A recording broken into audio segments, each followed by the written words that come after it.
All right, let me do this. Let me do this. Let me do this.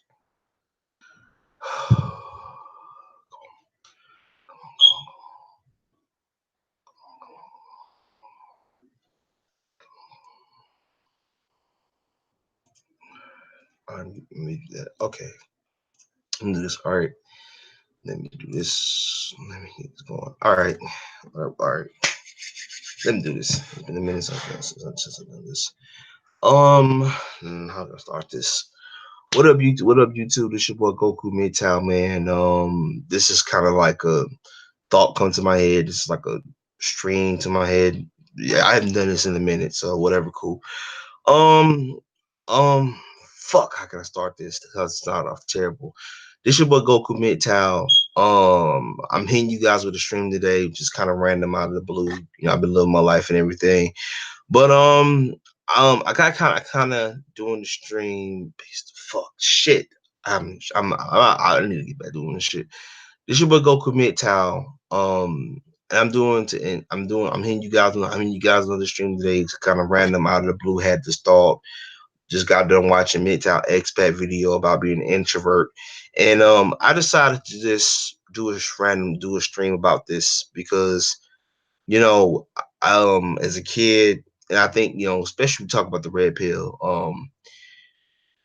I have been, I've been wanting to do a stream on this topic, a stream on this topic, because I think that naturally when you take the red pill, it can be a very isolated incidence. And I think with the male suicide rate and all the, the male suicide rate and all the plight of just being the male in today's society, it seems like every day, we're going through, we're reminded, and we just go through a lot of hardships, go through a lot of things, and being a natural introvert. But what this stream mostly is today is about, and I'm kind of, I really want to do a stream. I really want to talk about this. It's called being an introvert and the struggle of being an introvert. And I want to talk about the pros and the cons to it, and how you can overcome your anxiety, how you can overcome your anxiety, how you can overcome your anxiety of being an introvert. So let's get into it. Let's start the stream up. So let's get into it. What inspired me to do this stream is I was listening to, I was watching on my laptop. I just put it up for a minute ago, 2 minutes ago. I was watching a video from MGTOW SPAC call, I forgot the name of the video, about being an introvert, and he was saying some stuff that was very intriguing and very thought provoking. And I really wanted to do a stream on it. Maybe it could be completely different, and maybe I want to get you guys' thoughts on it too. So one of the things he was talking about of introverts was extroverts, the people, and you see it all the time. You apply for a job interview, and they ask you, "Are you a people person?" And you kind of lie, and you say, "Yeah, I'm a people person. I'm a people person." You say whatever to get the job. And one thing I have learned, cause especially growing up as a kid, let's just say this, I kind of, I struggle being an introvert coming up, cause I was being isolated. Even I grew up in a two-parent, have a, mom, sister, dad. I grew up in a two-parent household. Grew up way different than most black males growing up. So I grew up in a two-parent family nucleus. Mom and dad was around. Mom still living, dad's no longer here, but I kind of grew up in that nucleus. And for me, even though I had that nucleus coming up, I always felt introverted. I always felt like, I always felt isolated. I felt alone. And it was not like a alone of I want to kill myself type of alone, because I know, especially with the male suicide rate in America today, it's kind of high. And for me, and I always felt like, and this is my story into it, and I'm really gonna get into the just to this interview of the stream. For me, one of the things I learned about being an introvert and struggling, if I was struggling with this stuff, it was to me was I always felt alone. I had very few friends coming up. And being an introvert, man, it was I had a hard time relating to people. And I'm pretty sure if you took the red pill, you guys who took the red pill, you MGTOW monk, you can be whatever. You know, when once you take that red pill, man, it's hard to come back. And sometimes some people never get out of some people never got out of the red pill rage. But this is not about red pill rage, it's about being an introvert. But I think that one of the things I learned, and I got out of, now that I'm older, now that I'm 30, whatever. I'm older, so I'm able to look at the world from a different lens. I'm able to understand the fact that the beauty of being an introvert, and this is talking about the beauty of the introvert while talking about the downsides of it too as well, is that when you're an introvert, you're forced. I'm not saying you're forced. If you turn on TV, you turn on TV, you turn on TV, you turn on the news, everybody makes out being an introvert as a bad thing. Like I don't watch the NBA as much, but I'm a big fan of Kawhi Leonard. Not just of him as a player, but I'm a fan of Kawhi Leonard for his personality. He stays to himself. He's very quiet. He doesn't say too much. And one thing I noticed about, well, you don't even have to be a rapper acting entertaining what I'm talking about, but one thing I notice about introverted people, when they're introverts and you stay to yourself and you're isolated, I won't say you isolate yourself from the people, but when you're not a people person and you're not antisocial, you're not always on social media trying to prove to people how much you get laid, or kind of like, I was in the gym recently yesterday, and it was like these two guys bragging about, and you can kind of tell they was kind of over exaggerating, but the guys were into it. I'm related to the topic I'm talking about, but and they was in the gym bragging about how much ass they get. Yeah, man, I was fucking this bad bitch last night. And you can kind of tell, like, they're insecure. And, now that I'm older, and I'm pretty sure you guys haven't made this correlation, I really want you guys to think about. I want to get you guys' intake on this subject. Um, when you're a guy and you see somebody at a party talking about, yeah, man, I pop balls, I make it rain, I do all this other civilized shit, they constantly try to accentuate the personality of that this people person. And for what my observation of it, from what I have really learned from about being an introvert, far as now that when you get older and you finally embrace it and you finally embrace the red pill, the beauty of it, and you become a MGTOW. You don't even have to be a MGTOW, but as far as you take the red pill, um, one thing I have learned, and what about severity from society, is this: people who talk about, how much ass they get, how much money they make, what type of job they make, how social they are, how much women they get. It don't matter what it is. I find those people very more insecure than the people that's. But the people I find more secure is the introverts, the ones that stay to themselves. You know what I'm saying? The MGTOW monks. You didn't even have to be monks. You just be MGTOW. And for me, I want to do this topic because I think that this topic is so pivotal, because being an introvert is key to the red pill. It's key to life. It's key to certain aspects of life. And if you're not able to navigate through this world, and I think sometimes when you live in a blue pill, when you live in a society, when you literally live in society. What up, Mid Reaper, man? What up, man? you know, when you live in a blue pill society, man, and they constantly tell you about, what it is to be a man, and you need this, you need that. I found something from my observation of it, and what I surveyed from society is this. I think a lot of people do not like the fact that introverts, and for me, this is me because I create a lot. I do a lot of sci-fi shit. I create characters and shit that, for my spare time when I'm not going to gym or whatever. Um, I find being an introvert is way more interesting and more introspective because it gives you time to self-reflect. It gives that self-time. It gives you that time to self-introspection and that self-reflection that you don't have as a humanity, as a person.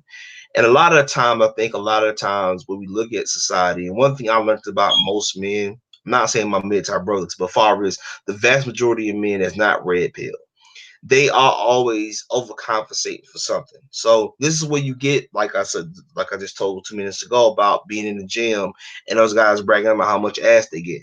This is a gym. You go to a gym to, improve yourself for health reasons, right? But these guys bragging about how much ass they get, or how, they was looking at a chick in the gym, whatever. And it's, for me, one thing I have learned about being an introvert, the struggle of being an introvert, is the hardest of the fact that is, you hear it all the time, especially with MGTOW and the whole shaming thing. Oh, like us MGTOWs, we get the whole "you're gonna die alone" thing, whatever, or somebody, they use it as a shaming tactic. But when you are introvert, you get it. You start to think about it. Yeah, you may come in this world by mom and dad. You come from a single mother household, two-parent house. It don't matter what type of family structure, family nucleus, or family structure you grew up in. We all die alone, right? I mean, technically, if you really think about it from a subconscious standpoint, we all die alone, And the downside, the beauty of the red pill, and the reason why I think this topic is so important because in MGTOW, it's about self introspection. And some people come out of that red pill rage, especially when you first take the red pill. That red pill rage is a bitch, man. And you either come out of it, you either come out of it, stronger than you was before, or some, some put one off in the chamber and blow their brains out. And I don't advocate male suicide. People, there, it does get better. Suicide, you don't have to take your life. It does get better. But I think a lot of men, and for me, even though I have some black pill views from time to time, I'll be lying to you if I say if I don't. But I think that when you're introverted, you're forced to look at the world from a different outlook, from a different perspective. And I think a lot of the times where the world is so fucked up, every day the laws is getting better.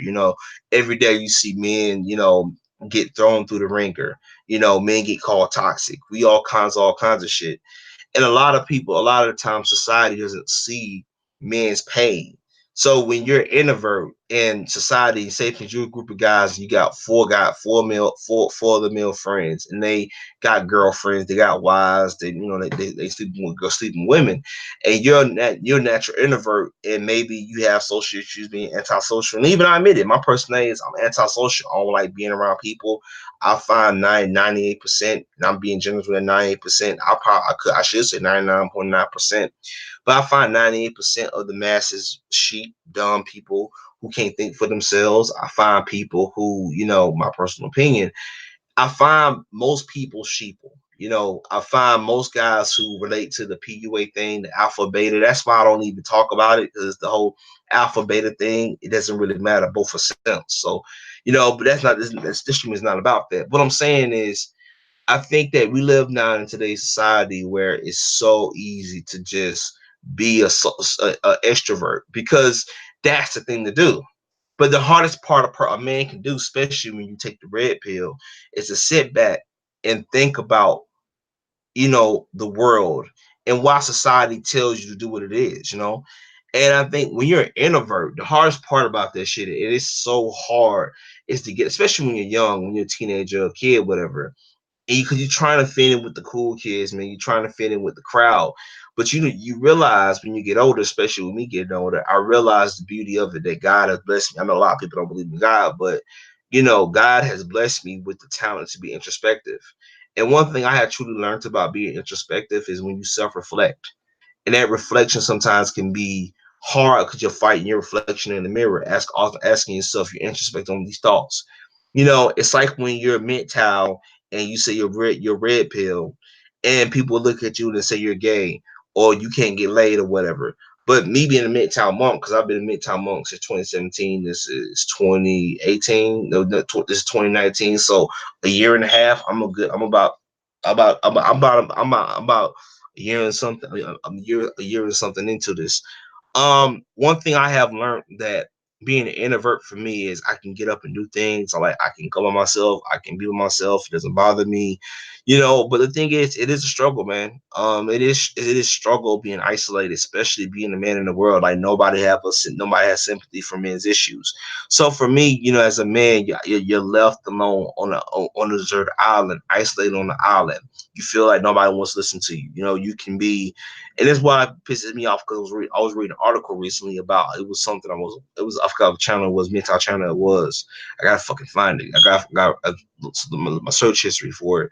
My far as my viewing, my video history for it. And it was an article coming out talking about men and emotions, talking about men need male spaces. But the thing is, when I was reading the article, what pissed me the fuck off was, she was saying, it was a female who wrote the article, and she was saying that men need male spaces. And I was agreeing with that. And then she sit there and say, yo, men need to, men for years have been told to boggle their emotions into it. But what pissed me off with the article, and it's not so related to the topic, but it somewhat is. She would sit there saying that male spaces, but every time we create a male space, something similar to MGTOW, we're gay, we hate women, we're incels, what I'm saying, you fat person, you love it's all kinds of shaming language. But I'm not here to discuss shaming, but I'm saying, like, every time we create a male space, every time that men develop something, women, I'm not saying women, but society Per hates that shit, right? We can't have the NBA be all male. We can't have the NFL or video games or comics. And I had no problem with people coming to comic books myself or other races of people into comic books or genders, whatever. But like overall, when we have something, feminists and women have to destroy it, or they have to basically force themselves to infiltrate it, to destroy it, so that nucleus, and it basically forces you. Some people can excel in that environment, but it is kind of go back to the topic of introverts. You're forced to say if you're a person like me who relate to comic books. I use comic books to help me deal with a lot of stuff in my life. I read a lot of comic books on the train, on the bus, whatever. I read 48 Laws of Power. I read The Art of War, The Art of Happiness from Dalai Lama. I do a lot of reading. I do a lot of self introspection. And me, one thing I truly have learned about being an introvert, the hardest part about it is fighting that urge of dealing with those thoughts, because there's gonna be days, and this is like back in 2008. I'm not gonna say what date it was to dox myself, not to dox myself, but back in 2008, I was suicidal. I wanted to kill my own life. I wanted to take my life. Because I had those thoughts of feeling like a piece of shit. And I think that being an introvert, even though it's a lot of beautiful to it, and it's a lot of upside to it as well as a lot of that, it's a small dot, it's a small percentage of being of negative too. I think that when you're left alone and you feel isolated, and you feel like especially if you're a guy, you're not chasing women, and you got male friends that is, people tend to isolate you. They tend to treat you like crap. They tend to whatever you know for me, and it's real tough. It's real hard. It's kind of hard to get people out of it. So to be an introvert, the hardest part about doing it is you have to understand that in this world we die alone. And that's the monk way, because I'm a heavy into Buddhism, because I do believe that we all die alone, that true freedom is not not happens in the car, but it's death. That's the true freedom. When you're dead and gone, that's your true freedom, because you're leaving the physical world into the spiritual world, if you believe in God, if you don't believe in God. So for me, one thing I have learned about this topic, and I think it's a very deep topic, but it's kind of related to just mental related. This is why I'm doing the topic, because I think introversion is my new word. I have to call it now. Introversions. Being an introvert is so hard, man. I mean, but if you like me, who've been an introvert his whole life, you get used to it. But it does get harder, because everyday society is constantly telling you, you gotta have this, you gotta have that, you gotta be this, you gotta be the dude in the club, the strip club, making it rain. You gotta, do this, you gotta do that, you gotta be the dude in the club, always trying to be, life of the party. And for me, at the time when I was in high school, when I was younger, I used to try to be that dude, and I realized it was never me. I never had that person for me. I was that person where, even to this day, I'm still like this, where I'd rather read a book. I'd rather just sit back and analyze and reflect on my thoughts. I'd rather be introspection, because I think a lot of the times it's so hard for some people to do it. And that's why I call myself Goku MGTOW, because one thing I like about Goku, which is why I used to be no filter, but I call myself Goku MGTOW because one thing I like about Dragon Ball Z, and I don't just like it because it's a martial arts show. I love Goku from Goku from Dragon Ball Z, because Goku, no matter, even if he beats the opponent, he's always training to become stronger. And I kind of relate that to being an introvert. Is that you build this self, and also I think, to me, the reason I'm a natural introvert, but just by my nature, I try my best to be introversion. And when you're an introvert, the hardest part about being an introvert is you do feel alone a lot of times. You start to question yourself. You start to have doubt whether things are different. But I'm here to tell you guys, the natural introverts, the guys that's been you always felt alone, but you had people in your circle. It does get better, man. And it's real tough, man. It's a real hard thing to deal with, because people today don't understand that when you are an introvert, it is so hard, but it does get better. And I think it takes times of, and it's the beauty of the red pill. When you take that red pill, you're forced into solitude, not forced into it, but it makes you analyze your thoughts. It makes you feel the way you feel. If you feel like a piece of shit, ask yourself the question, why do you feel like a piece of shit? I hate cussing, but overall, but like, because I'm trying to evolve here, but if you feel like a piece of crap, why do you feel that way? You know, if you feel like you're a loser, if you feel like you're not making money, ask yourself the question deep down. That's the beauty of being an introvert. But if you're a socialvert and you gotta be around people, that's a downside to that too, because you need other people. Like safe as you got PUAs out there who make it their whole job is to go out there and have sex with as many as women as they can. But one thing I have learned about PUAs, and this is why I don't like talking about them as much, but one thing I truly have learned about the whole PUA thing and the alpha beta, whatever the matter thing, can conundrum, is that these people they seek female validation. And one thing I learned about being an introvert, the beauty of it is that you don't seek validation. You seek validation within yourself, and you're doing it because you're doing it because you love yourself, and when you love yourself, nothing else really matters in this world. And and the hardest part about being an introvert as well is that people around you as they see you as a square. And I don't know how many black men. I know there's a lot of black mentals in the community. I'm one of them. um when you're a minority, especially in the black community, you get it's also also it's kind of hard being I'm using this as a perfect analogy here. It's like being in the black community, being a black male, and being in sci-fi, being in the comic books, and you love comic books, Star Trek, Star Wars, you love Marvel or DC, you love anime like Dragon Ball Z, like I do. you know you get picked on, they call you corny, they call you square.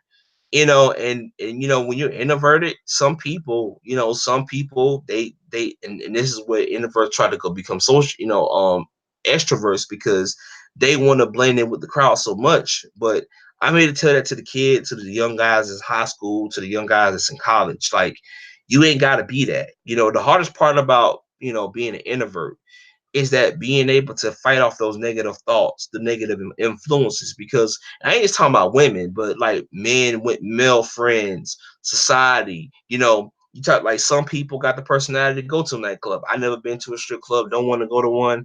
I never had a desire to go to a nightclub because that was not my personality. I'd rather read a book. You know, I'm heavy introspection, and I think that sometimes when you self-reflect on these thoughts and you start to deep analyze why you feel the way you feel, the hardest part about this, man, is so hard, man, because you got to understand that people today have this negative connotation that if you're an introvert, it's the worst thing ever. But one thing I have learned from the buddies and the studies that have shown, I mean, monks live on monasteries, right? Think about this. Monks, they live on monasteries, right? They cut themselves off of the material world. They focus on the spiritual, right? They try to get themselves, they try to become one with the Most High. To me, that's the beauty of being an introvert. It gives yourself enough time to focus on what really matters. Not your job, not your house, not your car, not how many women you get, not how many cars you got in your driveway. But it gives yourself enough time to self-reflect and analyze on that deep thought. Ask yourself the question, why do you feel this way? And it gives you a time to really reflect on what's more important in life. The beauty of being an introvert, man, and it's beautiful. It's beauty when you get it and you finally took it. When I 2017, when I finally decided to go midtown month, January 1st, 2017, 2 years ago, it was probably the best decision I ever made, because now my mind's clearer than ever. I'm able to do things different. I create like sci-fi characters for fun. And for me, one thing I'm able to learn is when you're an introvert, the beauty of it is you're able to do things that nobody that a person that's an extrovert, they gotta be around people, cannot do. They can't isolate themselves from other people. You can. So my advice, I really want to get talks about some of the pros and the cons. The pros is the pros is um you can self-introspect, you can build, you create, you in the comic books, you in the video games, you got hobbies. You can take a hobby, you can actually focus on it when you're an introvert. But when you're a social, now they talk about the cons of being. They talk about the cons of being that. Also, and I know this is a big topic in the Rise of Black, because people talk about they call it knowledge, which I kind of disagree with it. When you're an introvert and you be like nothing really matters, or you feel isolated, alone, or say if you're a guy, you went through a divorce, and your wife leaving you forced you to become an introvert. Some men would just say, some men would just say, forget it, you know, and just say, you know what, just grab that shotgun, put a bullet to his head, and blow it out, blow his brains out, and Craig, he becomes black pill. And that's the downside to being an introvert as well, because you can become black pill. Even though I do have some black pill views, and I try not to give into it because I know it's negative. But I mean, it's hard not to look at the world, especially with the way the world is today. But to me, one thing I have learned about the time is give yourself enough time to reflect on it. And also talk about this. The beauty of being an introvert is hobbies. You can actually focus on a hobby. You can turn that hobby into a passion. But when you're a socialvert and you constantly need to be around women or fake friends, I like to call them, because I found 90% of the mass population fake. Um, when you're around fake people, man, it's so hard. It's so hard to just focus on yourself, man. And for me, I try my best, and I keep trying to. I try to tell people all the time, about being an introvert. Once you master it and you understand it, you start to realize it's more of a blessing than a curse. But when you're younger, it's hard to see that because you're trying to fit in with the cool kids. You're trying to fit in with what society wants for you. It's like, I hate this in job interviews. I'm pretty sure you guys have done it before, where you fill out a job interview, a job application, and they ask you, "Are you a people person?" Now you lying your ass off about, "Oh yeah, I am a people person." And then you fill that application out, and whatever, you get the job interview, and then come to find out the employees you work with are assholes. And it's like, you lied all this stuff. And yeah, the best part of it is you get paid. You get paid every 2 weeks, every Friday. It depends on what type of job you work and how many hours you get. But overall, you're working with people you don't like. But whatever, you trying to be the social vert because you're doing it for a paycheck. And the downside to this whole idea of being, a social vert, and this is more about this whole idea. The downside to being a social vert is you never get time to yourself because you're always trying to seek approval of people. And that's the thing. That's the downside. That's the downside of trying to please everybody. And when I was younger, I had a hard time struggling with this because I never, I had a hard time struggling with this because I had to really ask myself. This is after my dad died, so I'm trying to still do. I never got a chance to bury my dad, but that's another stream for another day. But um, I was a real angry kid coming up because I was mad at God for a good minute, for a good while, and for me, I was just trying to navigate through the world and figure out why I feel the way I feel. But I felt like I was trying to make my family happy by becoming a social vert. I would go to parties, like house parties, and it was just not my thing. I had a couple of male friends in high school who tried to hook me up with girls, and for me, I'd rather just be reading a comic book. Like, I remember the last girlfriend, I was 14 years old. And I'm pretty sure I had older streams when I first started this channel. And the last girlfriend I had, 14 years old, I never sort of forget it, being on the phone, talking to her. Like, I hated spending time talking to women on the phone. Like, I'd rather just be reading the book. I'd rather be watching Dragon Ball Z. This is like 14. So it's like when Dragon Ball Z first hit mainstream. But, you know, I was into anime and comic books and shit like that. I was into other shit like action figures and Legos and building shit. Like, for me, I found talking to girls way more interesting. And I'm pretty sure a lot of you MGTOW guys probably had the same thoughts, so maybe you had different experiences for me. But for me, I always felt women overrated. Don't get me wrong, I love women, but I always found the whole girlfriend thing of why have a girlfriend, because I always had these thoughts of like, why do men get girlfriends, right? So for me, I was always introspective like that. Now that I'm older, I'm self introspection. I think I reflect more on it. I really think about more of it. I do self introspect a lot, but when I was really younger, I always had these thoughts. That's why I always say, even though I found the red pill around 2012, 2013 ish. I think that I was always red pill, just like I'm like kind of like all of us guys. We always had the red pill in front of us. We just didn't put a name or a label to it. And nothing wrong with nothing wrong with the red pill. People, guys, enjoy it. It's a beautiful thing when you embrace it. As long as you don't let that give into the negative thoughts, it's a beautiful thing when you fully embrace it. But overall, man, I really want to, I don't know what I can say on this topic, but my advice to you young guys out there, man, that you introvert, man, just understand it gets better. Just take the advice I gave it to you. No, no, no, let me get this advice before I end the stream. So, let me see, let me see who's in the chat. Let me see who's in the chat. What up? We smell corruption. MGTOW.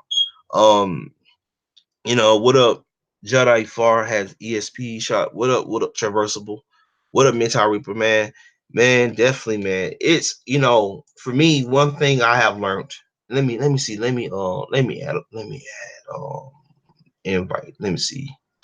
Let me add the hangout link to it, and you guys can join it if you want to, because I don't want to leave because on a terrible hanging note.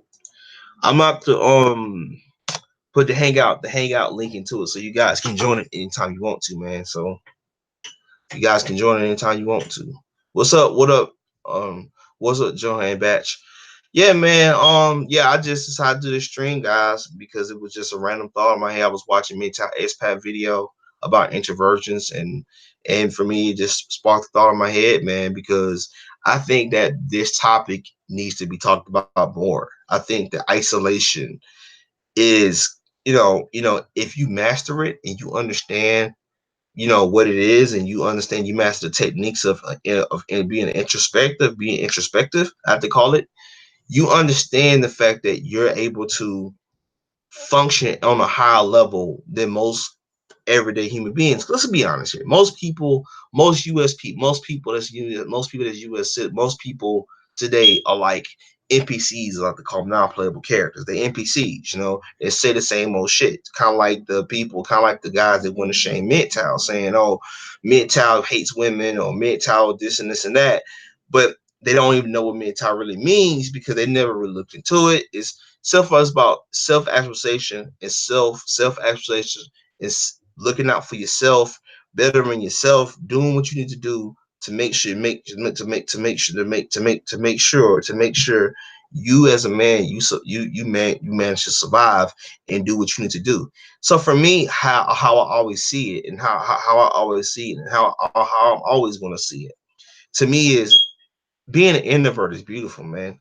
And and despite some of the cons I brought up, for me, because I do believe that sometimes if you focus on it too much, you can become a nihilist dude, you become a black pill. But I think that this topic needs to be talked about a lot more in Midtown. I think that, for us, we spend so much time talking about female nature, which is, as part of the community, and it's good to see my Midtown brothers do that. But I think that we really definitely, we definitely really need to focus on this topic a lot more, because there's a lot of young men, there's a lot of young guys. I know guys, I haven't been streaming a lot. I've been living my life. I just came back from the gym, so I just ran a thought. I wrote this topic down. I was like, well, I might as well just do it. But yeah, man, it's crazy, man. It's crazy, how it's crazy how being introverted people today. And I was just thinking about this topic while I was at the gym too. That people. I was at the gym today, and just like hearing these guys talk and hearing these guys, talking about how good women are. And for me, when I go to the gym, or when I go to the movie theater, I'm not. I can give. I mean, this may sound crazy to me because I'm a monk. I'm past women now. Like I'm past. I'm trying to seek peace within myself. I'm trying to become one with God. I'm trying to seek true freedom. I'm trying to be peace within myself, be happy with myself, but be happy within myself. Me, and because I've been MGTOW since 2012, 2013 ish. I've been MGTOW for a couple of years now. And for me, one thing about me, the beauty of the red pill, man, it changed your life, man. Because when I took the red pill, dude, it really changed my life. It made me, because I was way before all this, I was a blue pill simp. I'm pretty sure we was all at one time. And when I was introverted, when I was highly introverted, it forced me, because I was always an introvert. But the red pill made me look at the world from a different lens. It made me look at being introverted as a different lens. And now I understand. Now I understand the beauty of the red pill when you fully do embrace it. But let me see. Let me see. You guys can join in anytime you want to. Let me see. Let me see what up, traversable. What up? We smell corruption on the beach. MGTOW Reaper. Yeah, man, it does feel good to be back because kind of fun fact, guys. Actually, when I started the stream, was kind of I fucked up many times on the stream, so I was kind of just doing. I just went off the cuff. I didn't write anything down. I just did it. But yeah, man, it feels good, man. It feels good. I was telling MU Midtown Universe somewhere on a private chat, that I was coming back this week, but today's Wednesday, so I decided to come back. I don't know. I might do another stream today. I don't know. It is what it is, but yeah, man. But let me see. I won't give it. Let me see. 5 more minutes, and if nobody comes I end the stream at this point. But let me see. Let me see. Let me see. Let me just say this. It just for me, I just wanted to do this topic because I think this topic is so important. Because being an introvert, man, is so tough. It is real tough because some people rebel in it. Some people rebel in isolation, solitude. I like to only say isolation, solitude. Some people can function in solitude, some people cannot. And that's why I relate to Buddhism on so many different levels because, you know, when you're introverted and when I like to call it introversion, when you're by yourself and you have time to reflect on it. The beauty of being by yourself, the beauty of having time to reflect on your thoughts, you are able to compartmentalize and think about stuff, a lot of stuff that you want to learn. But I think to myself, like, what if I actually became, for me, if I had my choice, I'd rather just be introvert. Because for me, I find maybe this is me talking, maybe because I know there's a lot of MGTOW guys who had it easy with women who coming up in school, coming up, whatever. But for me, I always found, maybe this is me coming up, but I always found the whole extrovert, being a people person way overrated. Because I think that one thing I have learned about that is that people are very insecure. So they put their securities on others. They put how people feel about them on the outside looking in, whether it's a job, house, car, career, whether it's about the dating life. They constantly gotta show, improve, and tell people and be something they're not. And to me, I think that's a downside about this society that we're living in, man. That is real tough.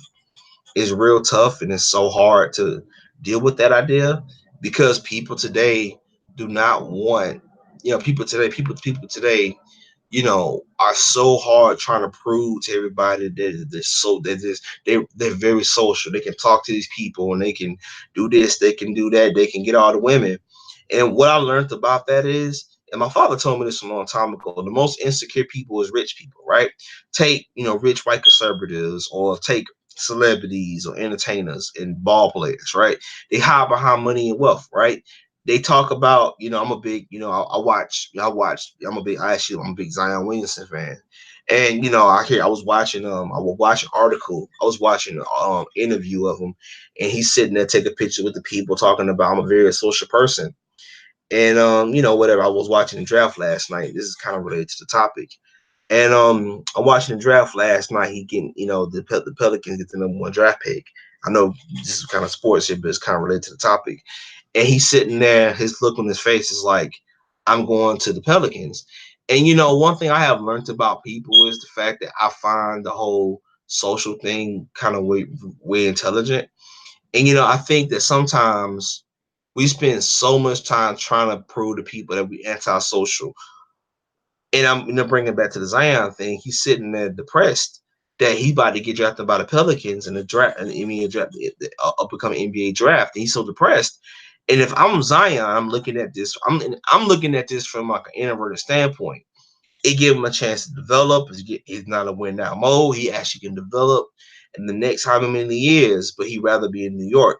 And I was thinking about, not just about related to sports analogy, but I was thinking about how people today, like I one minute less, I'm gonna try to get this then wrap up and on in the stream at this point. But I think about how people today want to be. They want to be in the in crowd. They want to be popular. They want to be loved. They want to be the dude driving around a luxury car, hopping out with 7 women in the car and stuff like that. They want to be the dude. They want to be the man. And one thing I have learned about this, I'm glad my father told me this about being introverted. My father told me this. I'm in this stream on this positive saying. When I was a kid, I struggled kind of a lot making friends. Like, and now that I'm older, it's kind of easier to make friends for me, but I choose not to make friends because I find most people fake nowadays anyway. But my father told me about when I was introverted and I was trying to always, get the girls coming up and I struggled, I was kind of shy with women. And I'm being honest with you guys, I am. So, my dad used to tell me, to a 25. So let me just end this. My dad used to tell me, son, he was like, son, go Midtown. He's like, you see it now. He said, you see being an introvert as a curse. What a 1 to 5. What's up? Long time no see. What's What's up? happening? What's happening, man? What's happening, man? Nothing much. I Yeah, just noticed you were doing a hangout in a long while. You need yeah. to back up on these. I know I need to. I just been living my life, man. And just, I need to get back on it. I told Yo was coming back, so I was like, but I wanted to find something different to talk about. So what's your take on the topic about being an introvert? Like, are you extrovert, introvert? So how you struggle with it? I don't recall ever struggling with being an introvert. I don't really think it's as much of a problem as a lot of people would seem to let on. It seems to be very similar to the whole idea of being alone versus being surrounded by people. When Yeah, you are to yourself, it's not really a bad thing. There's a s- th- there's a well-known difference between being alone and being lonely. yeah, it is. If like a lot of people immediately associate being alone with being lonely, being miserable. And I was supposed the same thing would go for being an introvert versus being one of these loudmouth people Yeah, who loves to let everybody know exactly what's going on. yeah, yeah, Just because you're quiet doesn't mean that you have to suffer or you're suffering. yeah. And Yeah, and that what I was trying to bring up in the stream earlier. It's like I was watching the NBA draft last night with Kawhi Leonard, and it was talking about the whole Zion Williamson thing about him going to New York, talking about, man, he's going to New York. It's a big market. I'm like, yo, he's going to a team that he can be a player. I'm looking at this stuff. I'm like, yo, and maybe because, and this was kind of that, maybe because that was kind of sparked it last night too, because I wrote the topic down of an introvert, and he's sitting there talking about being social.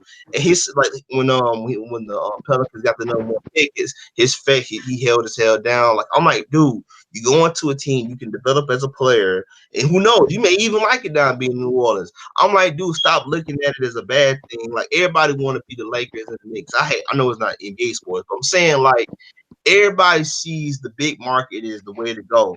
And to me, if I'm an introvert, I would love New Orleans. Like, to me, dude, think about it. Like, you go into a city, you go into a sports city, and you win there. Who knows? You may even like it. But I feel like, and I've been saying this for a very long time. I find the whole social thing. I'm a very social person, way overrated than it is. Because like people today, they spend so much time trying to prove to other people. Like now that I'm older now, I'm full blown red pill. Like I just don't even care about impressing anybody anymore. I wear basketball shorts and a white t-shirt every day, and let's be honest. you know, Let's be honest. Being an extrovert, doing that whole quote unquote social butterfly thing, that's for women. When yeah, you are a man who has shit to do and you've got better things to worry about, you would typically or more likely become someone who is of fewer words yep, and you don't waste as much energy trying to have these big, lengthy discussions with people who yeah, honestly aren't worth the time. You yeah. become a person who's of fewer words. Yeah, man, and that's what was like when people say they was talking about the whole thing after I was watching some videos on YouTube. And they talking about the Kawhi Leonard thing. Talking about he's a born personality. You ain't no quotes. I'm right. I'd rather be Kawhi Leonard than LeBron James. And no disrespect to LeBron, but still, like I'd rather be Kawhi. The man's quiet. He plays basketball. He do what he's supposed to do. I'm like, I can respect people that stay to themselves because those people are the most secure people. The most insecure people be the ones that talk about how much money they got or how many women they get. It's like, yo, it's like I don't like being around people. That's why I like. That's why I was like, ever since I They became feel that they always have something to prove to another person. yeah, and it's the same thing with being a MGTOW. Like a lot of men, for me, I used to get mad especially when I first started taking the red pill. How people used to talk shit about MGTOW, but when it was it?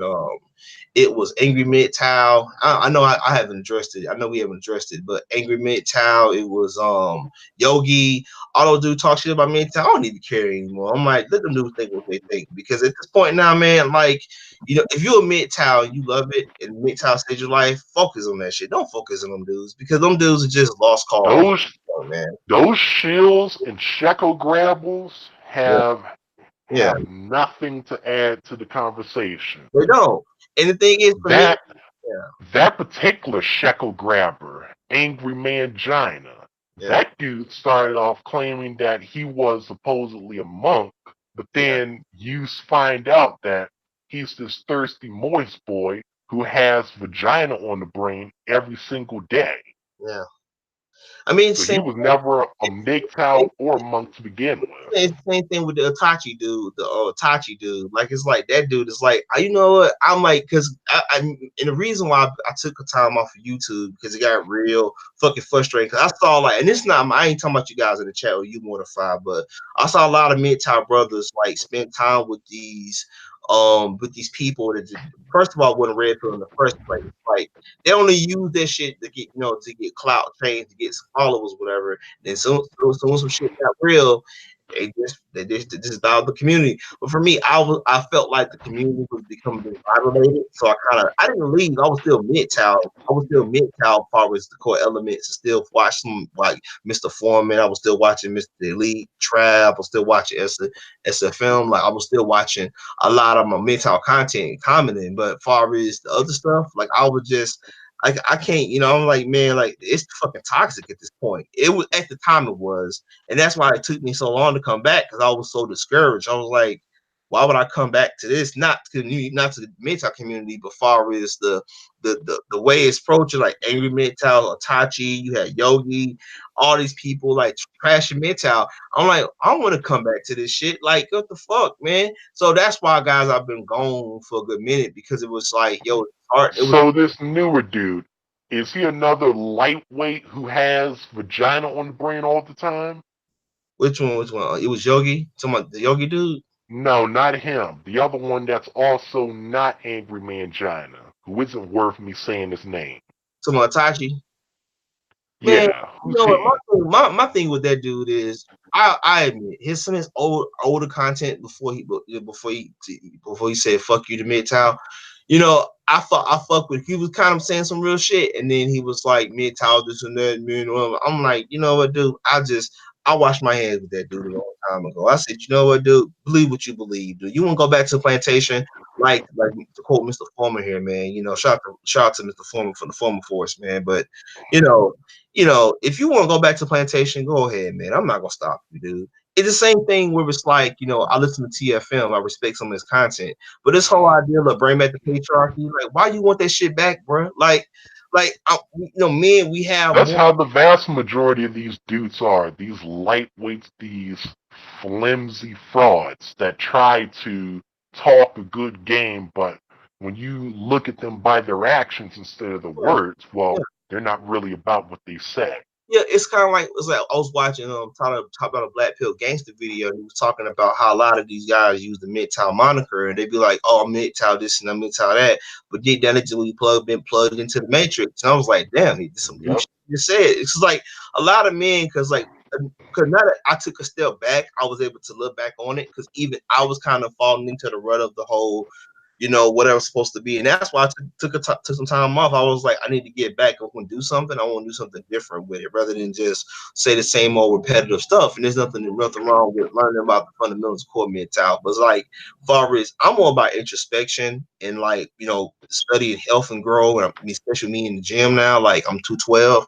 So like I'm losing weight. I'm for whatever I'm about a bike next month. Like I'm about the next step. I'm past women now, dude. I'm past women, dude. I'm past it. Like I watch it because it's part of MGTOW, but for me, I'm about the next step of like evolving of men. That's why I call myself Goku MGTOW. Like I buried no That's filter. what MGTOW is supposed to be about. It's supposed to be about reaching the stage of indifference to where women become an afterthought, Yeah, to where you're no and that's longer talking about. probably because what was it? Somebody was asking me why you change yourself? Why you got rid of no filter? Even though I have the same no filter for my email address thing, and I was telling them I buried no filter because no filter was the beginning process of me coming into muck mode. Because when I was 2017, I became Goku Midtown after I watched like Dragon Ball Z Broly in the theaters. And I was like Goku Midtown is a dope name. And I just changed my name. I changed my avatar. I was like, you know what? I'm Goku Midtown now.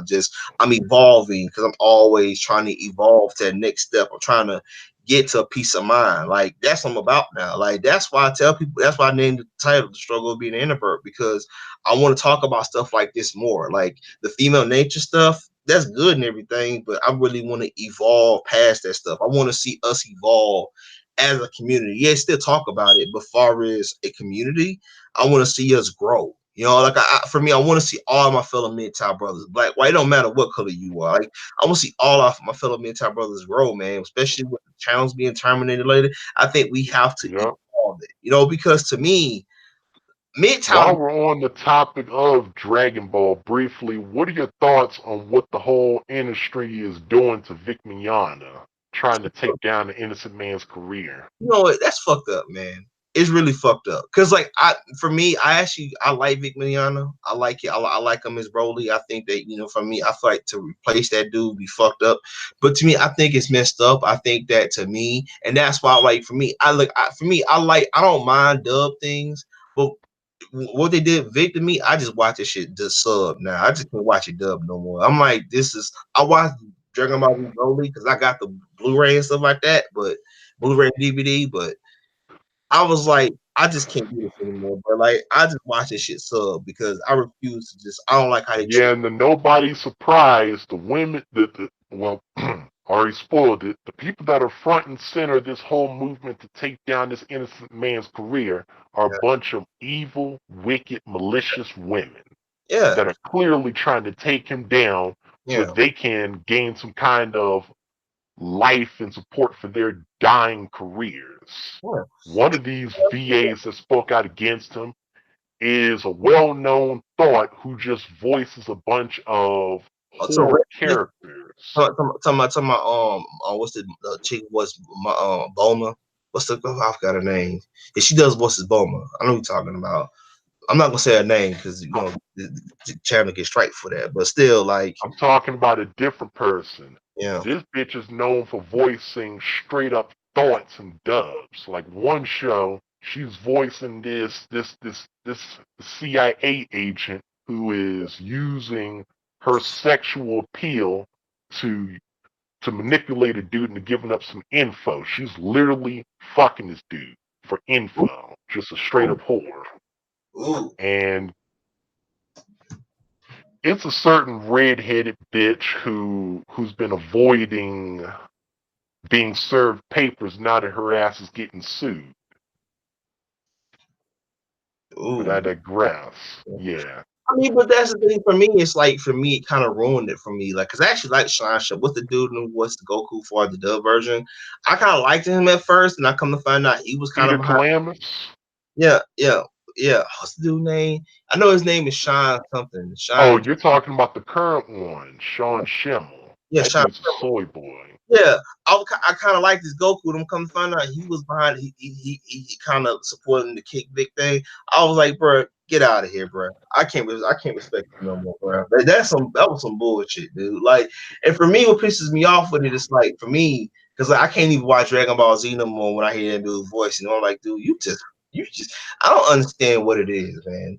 I don't know what it is with these people, bro. They're just He's terrible. absolutely jealous. He is envious of all that Vic has accomplished, seeing another man be better at a craft than him. And honestly, let's let's be blunt. Vic Mignogna could be a better voice for the English dub of Goku than Sean Schimmel. He I, already can sing Dragon Soul better. I agree. Look at that. I agree with you on that one. I agree with you on that one all the way. Because to be honest with you, dude, it's like for me, Funimation, dude. It's like I don't know. Cause I was watching. What is it? I was watching. I actually got like Dragon Ball Super all seasons, all on Blu-ray. And I was watching with the Killing Khalifa version. It was talking about the whole lesbian thing of like them being together. I was like, you know what, dude? I'm just gonna watch it jump sub from now on. When Dragon Ball Super come back, cause I know it's coming back, but I'm just gonna watch it jump sub from now on, bro. I can't take this stuff no more, bro. That just pissing me off, bro. Like for real, dude. That's just annoying as hell, dude. For real. Yeah, because of this, I know better enough that anytime I see, because I'm a dude who looks at anime and I use Psycho My Anime List. It's really good for looking up new animes. Whenever I see that something is licensed by Funimation, I immediately change that audio over to the Japanese sub because I Yeah, don't want to hear those trash actors. yeah, And I know Funimation, they are so much at SJWs, they will change what the characters say.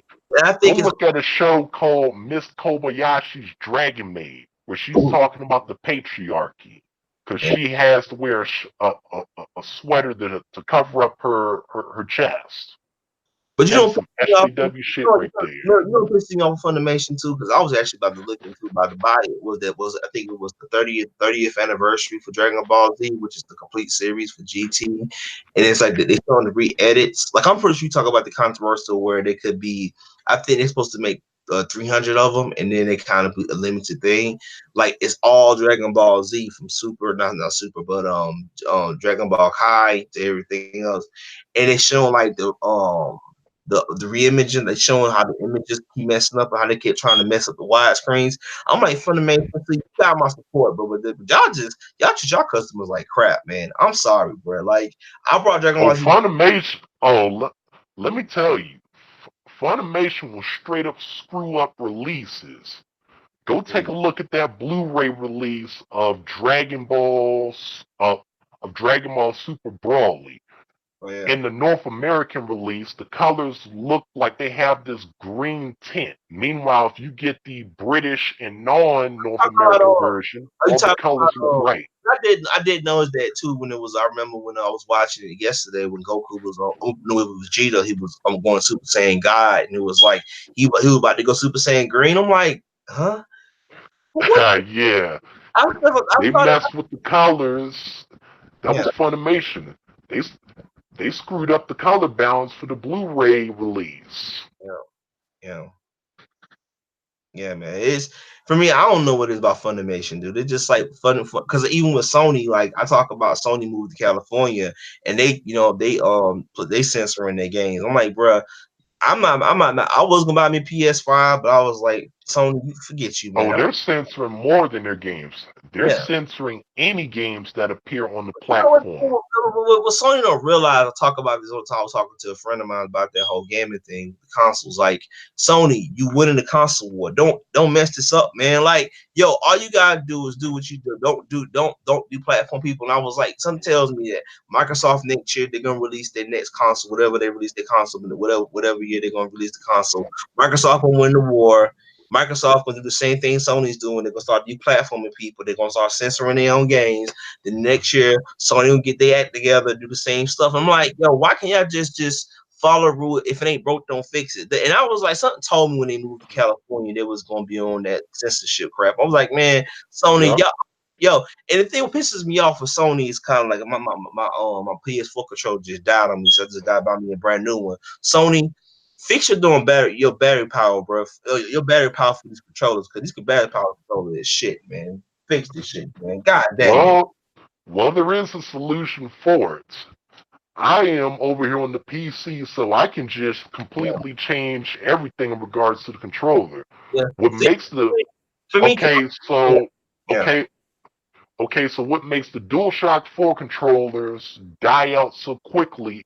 It is because of the light on the touchpad. Well, on the light pad of the controller on the back. Oh, Because I'm yeah, because I'm on the PC, I'm able to turn down the light and the brightness of it on my controller, and I can get my controllers lasting anywhere up to 15 hours on a 'cause single mine, charge.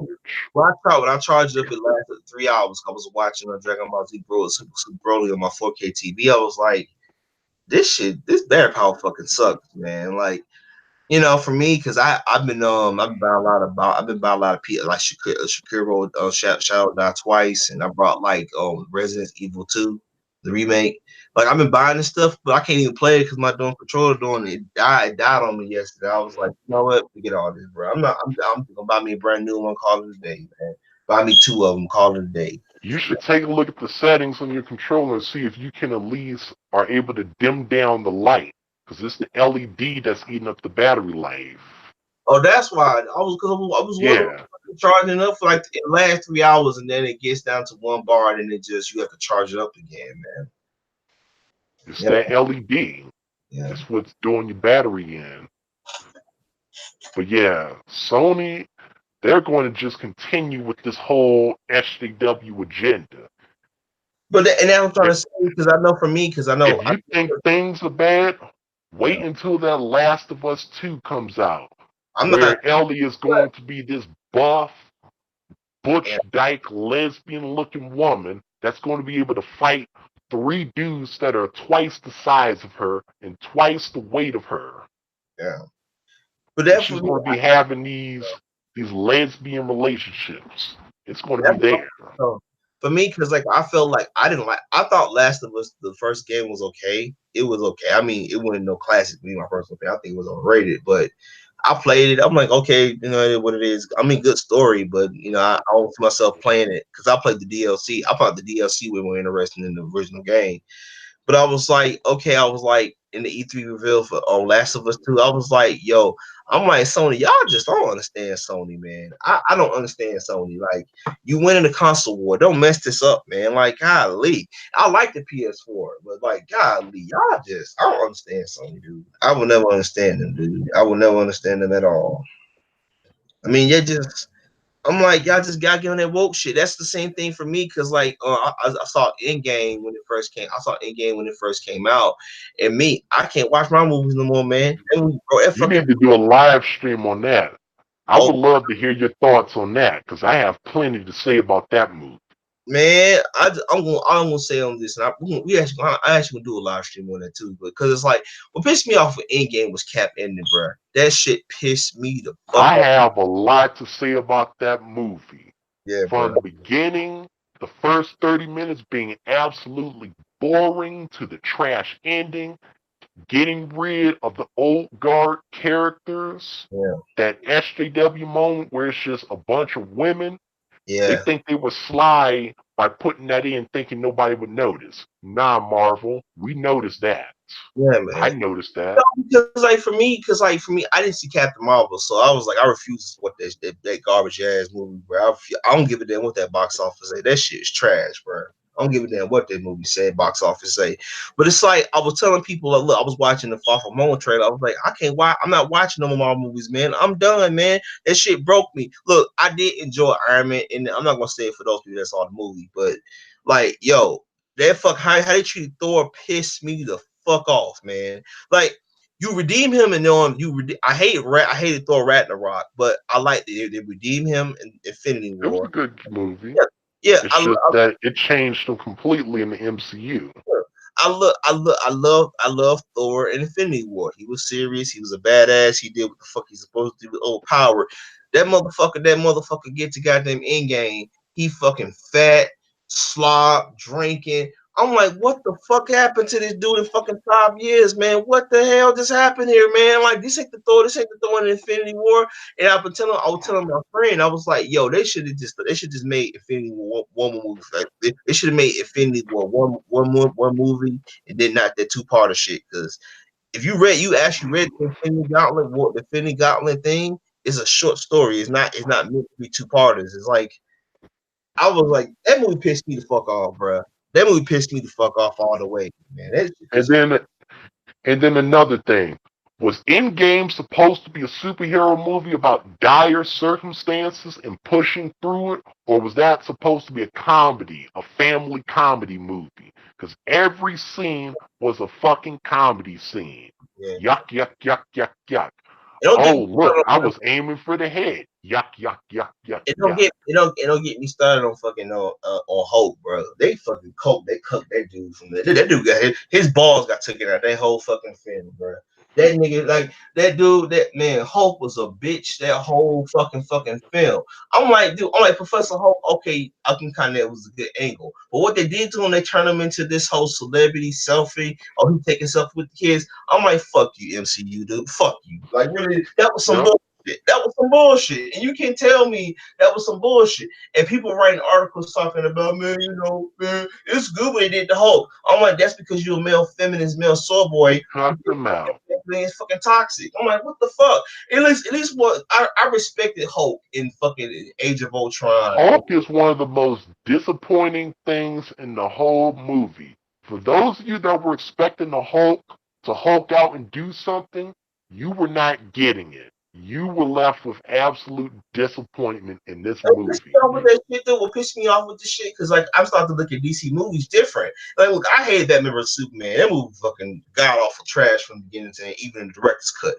But like I look at Shazam and people rip on Aquaman. People ripping on Aquaman saying it was mediocre, it was garbage. It was saying, but at least Aquaman had something that fucking Hulk he was actually mastering that whole goddamn film. He fucking saved the goddamn day. He wasn't cooked the whole film. He wasn't cracking a damn joke. And if he was cracking a joke, he got serious when he needed to be.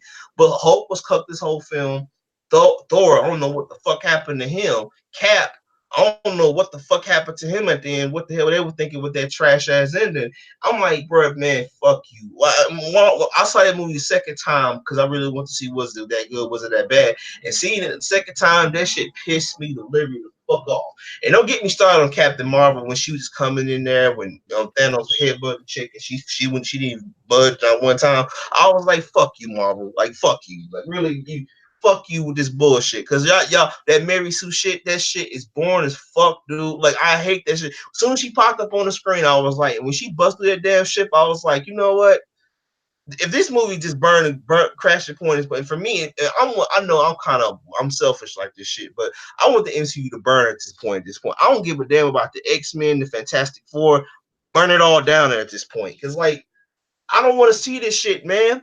And as Cap does something at the end, I'm not gonna tell you if you guys haven't seen it already, but y'all gonna be pissed off when you see that fucking ending. It's some SJW bullshit. I'm like, yo, I don't need a fucking tokenized version of Captain America, dude. I don't want to see that shit. And it's coming from a black dude. I don't want to see that shit, man. What if I? Yeah. Yeah. I didn't like the whole idea of Captain America just giving up his Yeah. ability to be Captain America and then it being passed off to somebody else. But I suppose that because it's in the comics that is supposed to happen. So I But the won't give thing, yeah, but but still how it was executed in the movie though. yeah, It's but supposed to be that Captain America dies. yeah, yeah, He he just willingly gave up because he wanted to be a simp and chase after a skirt for the rest of eternity. yeah, man. I mean, I for still me, think that it was executed poorly, though. Yeah, I mean for me, and that's not even Captain America's. Like if you read Captain America comic books, Captain America continued to fight. Like he continued to move on. Like when I was watching if I was watching Winter Soldier the other day, and he was talking about, y'all fought in Germany, I fought World War I and everything, and I got to move on my life, and I dreamed about life with Peggy Carter and everything. And watching this fucking film and seeing Cap in the bird, I was like, Cap, fuck you, dude. That was a bitch movie you just did. That was some selfish ass shit you just did. And on top of all that, you fucked the timeline doing some stupid shit like that. So I'm like, on that movie, and to me, what pissed me off with that movie too, because we can probably I will get more in depth with it too. That fucking time travel shit was some bullshit to the nth fucking degree. I don't give a damn about what it is. Look, if we're gonna rip on DC for making trash ass movies, we need to get on Marvel for making this not even a fucking comic book movie. This is a fucking comedy beyond this fucking point, dude. It's like besides a certain character dying, I didn't even give a fuck at that point. And I said, I don't even blame him for one out that shit. And for me, how what they did to Black Widow pissed me the fuck off. I'm like, yo, y'all didn't even get y'all gave Captain Manpants her own movie before you gave Black Widow her own movie. Like, fuck you, dude. Like, really? I actually liked the Black Widow, but I was like, I just can't do this shit no more. That show pissed me off, bro. Pissed me off all the goddamn way, dude. For real. On some real shit, man. Yep. But at least there was one good thing, one single good thing about Endgame, and that was that Brie Larson didn't get anything more than 15 minutes. In my opinion, she should have never been in the movie to begin with. Captain Marvel That is was the hilarious. most You know, unlikable, that scene, uninteresting character around. yeah, that Mary Sue shit she did in the beginning when she was saving Tony from the fucking space and shit. I'm like, Tony's fucking Iron Man. He could have figured this shit out. Why the fuck you never save him? I'm like, you know what, man? I know it was that one scene in the beginning of the film you get the past, but like, nah, man. I know what they were trying to do with that scene. I'm like, yo, this is some bullshit. Bullshit to the nth degree, man. Like, come on, man. I don't know. And That then I good. and then I know you notice when in the movie she loses the long hair and she gets that Just be tomboy short bull dyke buzz cut, that lesbian buzz cut of a haircut she got, yep. looking like a lesbian with that short haircut. Like Yeah. there isn't like somebody wasn't going to notice that either. Yeah. Yeah, man, that movie that pissed me off, bro. That movie pissed me off to no end, bro. Like, I mean, besides the team, all the heroes showing up, but you expected that when they undid the snap. But here's the thing about that movie pissed me off, though, man. That movie had so much potential. They actually, to me, I felt the time travel shit was so it made no sense to me. Like you broke so many laws of time travel. I'm surprised they didn't create paradox at that point because I'm like, come on, man, you can't meet yourself in the past and not realize if you run into yourself as a butterfly effect, you either your future self get wiped out of the door timeline. Like what the hell? Like when Captain America was fighting himself for the staff, whatever. I'm like, and he told him about what the I'm like, dude, breaking all kinds of laws of time travel here at this point. What Yep. the hell? I'm like, And I'm not even giving a and, pass. I'm like watching it for the first and time. while we're talking about time travel, how the movie did it was so boring and uninteresting. I believe after the first 30 minutes, when they decided, you know what? How about we do time travel? Their way of saying time travel is quantum physics. So they're going to use quantum physics, theoretical shit, and they're going to time travel. It is absolutely boring. Not just in the first 30 minutes, but actually in the first hour following the first 30, where they are going on these little missions, intentionally goofing and messing up, and it just becomes a bunch of family comedy scenes. Like, oh, look at Fat Thor. He's going to get himself caught, and he gets caught by his mother. Look at this very emotional moment he's having with his dead mother. Let's laugh and cheer, guys.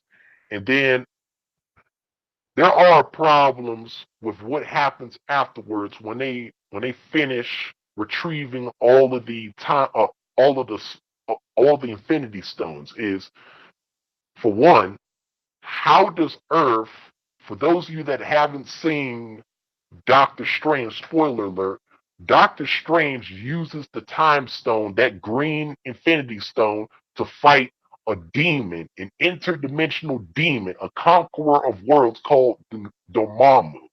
How do they fight Dormammu now in the past without that Time Stone?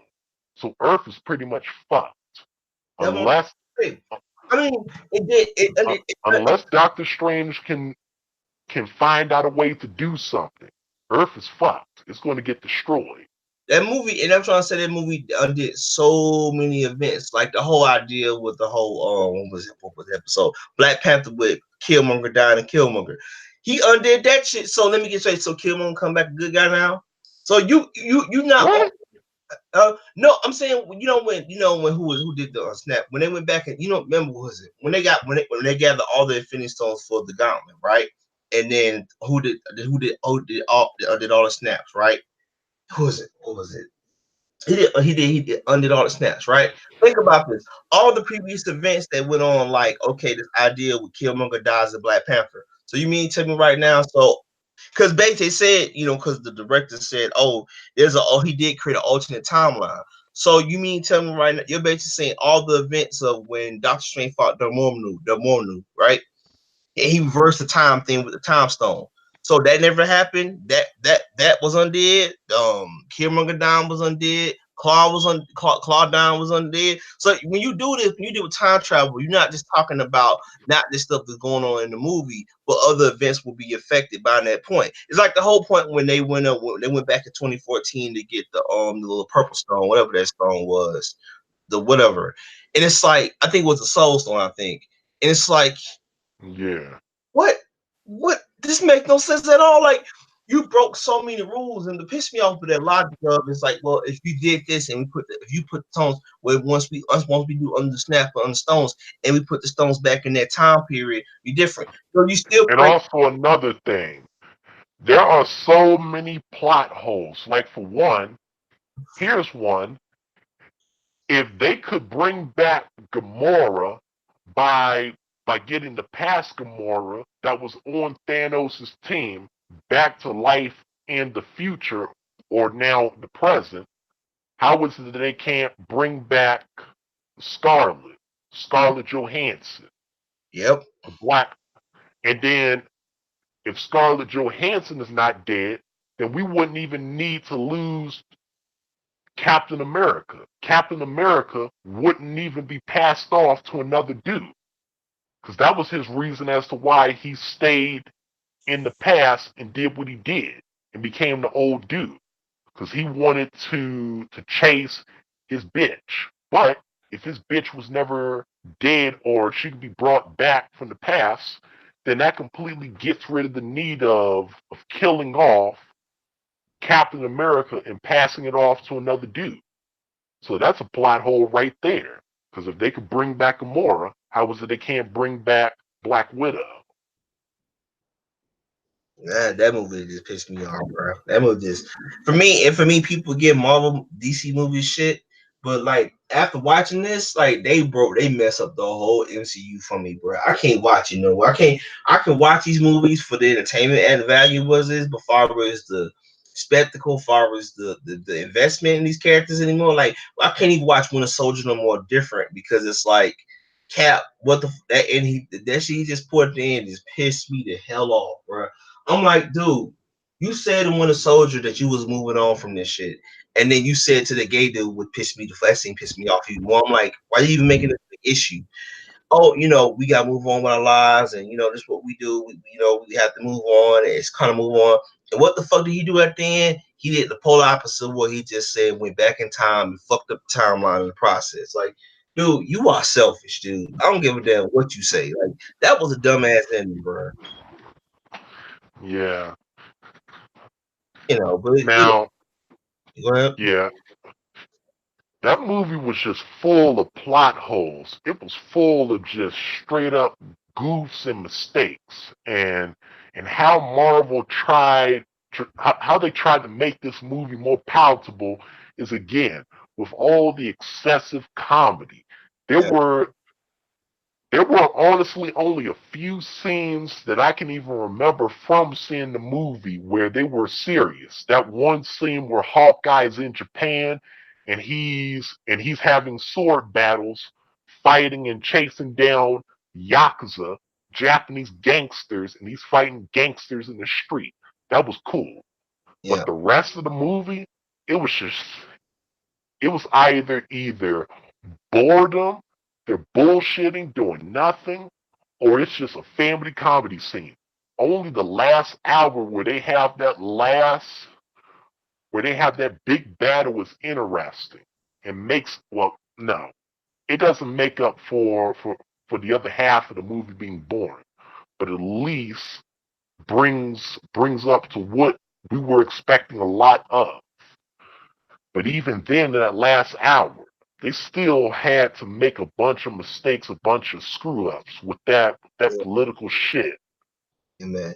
That movie, man, that movie had a lot of moments. That movie had a lot of plot holes in that film, man. That just didn't make no sense at all, man. Like for me, it just that movie was a disappointment, man. It just me because I was so pissed off how they treated Thor, bro. Like I liked the Thor in Infinity War. I thought he was a badass the whole film. But it's like, yo, what they did to him in this film just pissed me the living fuck off. I'm like, so you mean tell me right now, bottom of the barrel, bottom of the line, you mean tell me right now, a Thor, a character you redeemed in Infinity War. I actually like the Thor. And I hate him in the Ragnarok because he turned him into a joke, but they redeemed him with this film.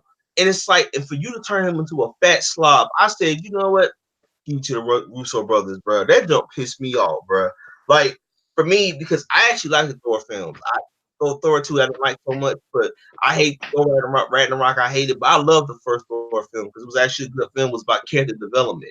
And watching this into me now, they're gonna talk to as Guardians of the Galaxy.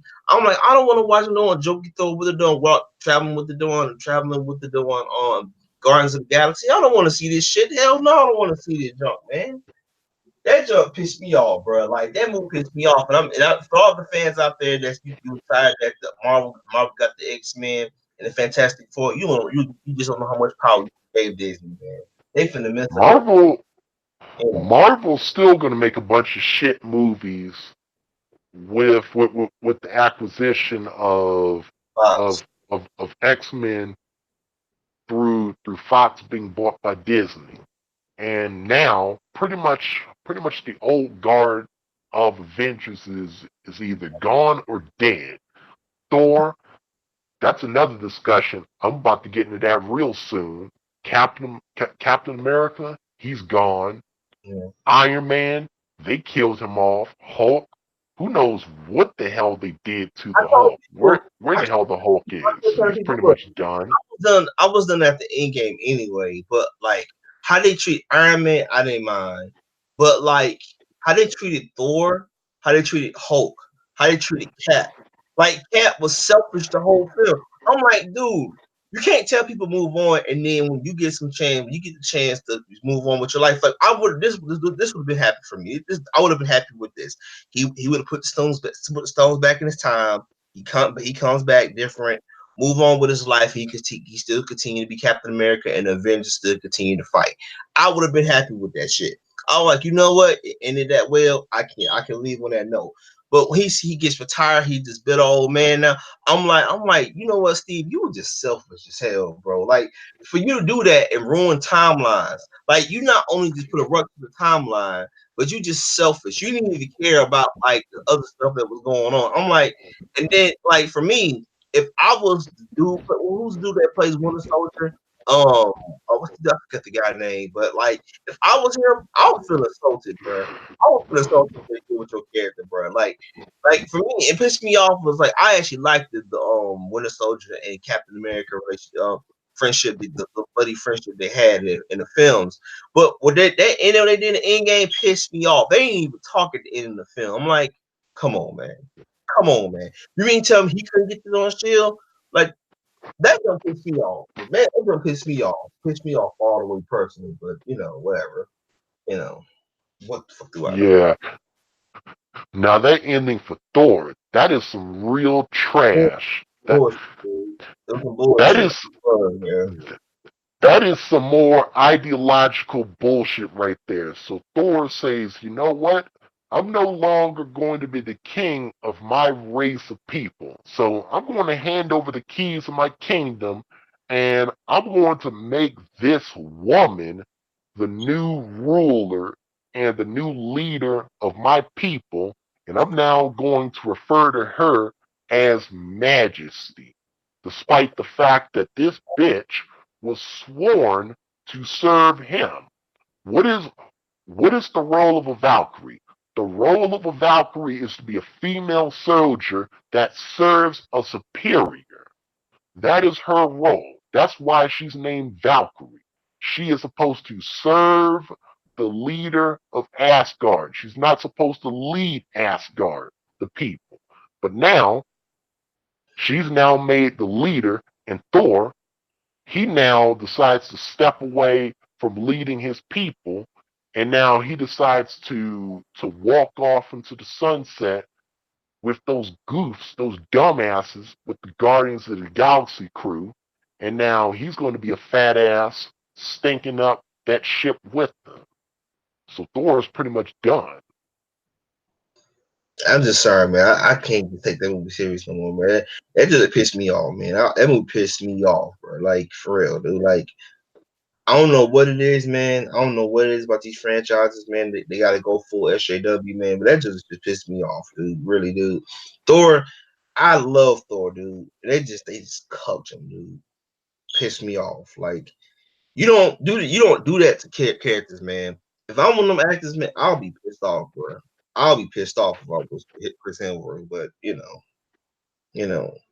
I rather have them kill Thor off and kill Cap off and kill Hulk off, kill all the main four men, the all four Avengers, and call it a day, and you move on and we start. If you want to go full SJW, go ahead.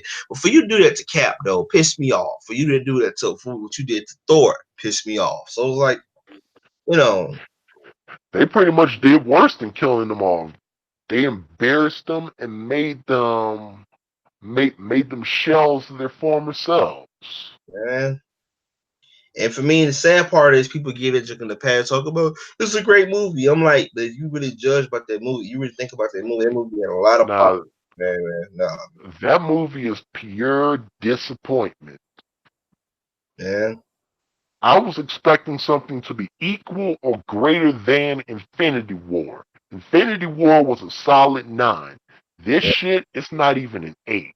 It's But definitely not like, an 8. but the thing is, even if they would have pulled it off, they still would have found some way to fuck it up though. Because like Infinity War was epic. I love Infinity War. I'm kind of glad that Thanos got what he wanted because it was kind of different. But it's like I'm like, okay, you already know they're gonna win and then it, but I was like, they could have landed this, but they could have did this movie so much better. And what pissed me off with it was the Russo brothers. I'm like, I have no trust in them, and they were talking about. I'm like, you know what, y'all just I don't know what it is about Marvel movies, man. They build you up. They build you up to tear you down. That make no sense to me. Man. But they just I don't know. It's I don't know what it is with franchises and this whole got to destroy all the guard. And I keep trying. I was telling people I was like, look, people. The first cap they got lucky with the first Captain Marvel because it's tied in the end game. But Captain Marvel 2, Black Panther 2, the MCU was done, man. Like people say it's gonna take a Yeah, hit. it's definitely done. It's kicking in, I man. Like, go I ahead. think the newer movies, the newer gen, those movies that are going to be like Captain Marvel, they're going to be sales flops. We already know that Captain Marvel has fallen greatly below expectation. It is not going to reach that $1 billion. It's not happening. That movie, I believe it has less than half a million.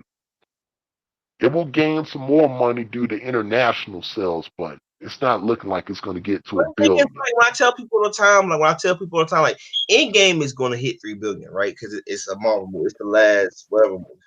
But like if you look at it in general, box office don't mean nothing because with the Last Jedi made $1 billion, and that movie was divisive at best, and it destroyed Star Wars. So box office Hmm. don't mean nothing. So even if Endgame cracks 3 billion.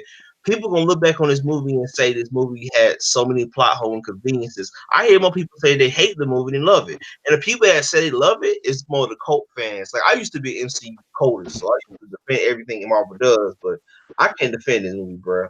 I can't defend it. I'm sorry, man. This movie broke so many, did so many things wrong, man. I can't give it a pass, man. I'm sorry.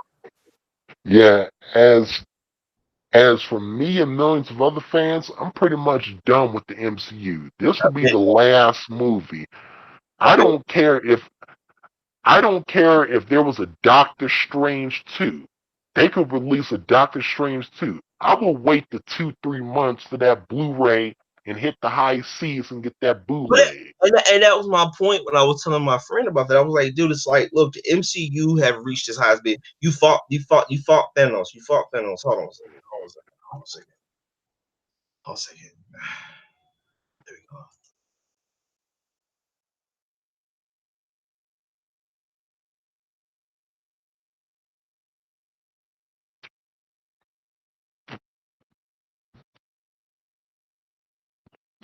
Yo, what's up, MU?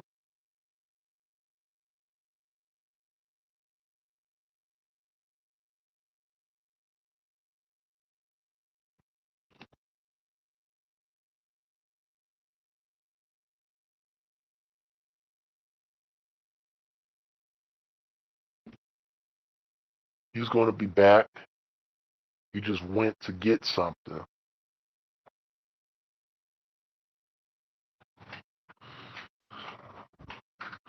But anyway, those of you in the chat, what are your thoughts on Endgame?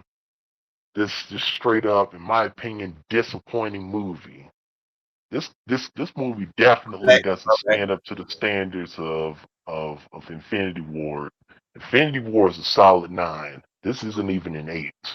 Continue what you were saying, no filter. No, because what I was telling people is even if they would have stuck, even if Endgame would have been better than Infinity War, which would be hard to top, I was done after this because to me, and I've been saying this for a long time, the MCU, just like any great franchise, it has to end at a certain point. Because even if now they got the X-Men, the Fantastic Four, but me, I never cared for the Fantastic Four like that anyway. The X-Men, the movie's been divisive at best. What I was telling my friend about was like, look, the MCU is going downhill at this point because I think Sony, my personal opinion, they're gonna take after Far From Home. They're gonna take Spider-Man out of the MCU system. They're gonna be one less character that all the MCU has to play with. That especially now that you killed off Iron Man, so we did it on that point.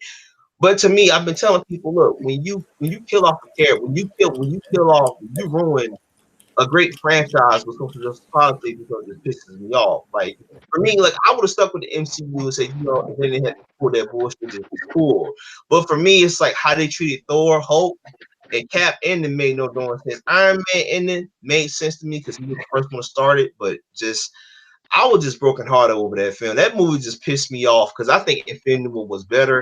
And I think Thanos was done better, way better in Infinity War than Endgame. He was a shell of himself in the Endgame, but I just I can't take this movie serious no more, bro. I just for me I was done. I'm done. I told my friend I can't watch no more movies, man. I don't give a damn. You can do Black Panther 2, 3, Doctor Strange 2. It don't matter. These movies are going downhill at this point. Yeah, they're gonna make money because it's Marvel Studios, but they ain't gonna make it. They ain't gonna make 3 billion top or $2 billion type of film status anymore because these movies are done, man. Like they are Star Wars. Like they basically the MCU about to become Star Wars 2.0, where it's like nobody really cares. And like no, like I'm done. Like you burned me. If you burn me one time, like I'm done. I'm not for to watch these things no more, man. I can't do it no more. Like I for me, I probably watch these. I'm gonna watch Joker movie when it comes to theater, but comic book movies, because even this term kind of made me feel some type of way with comic book movies. I love comic book movies. This is like, but I don't know. It just I can't watch the MCU no more. I'm done, man. It broke me out. So Yo, yeah, what's up, MU? What up, Mortified? What's up, Goku Mental? what's happening, man?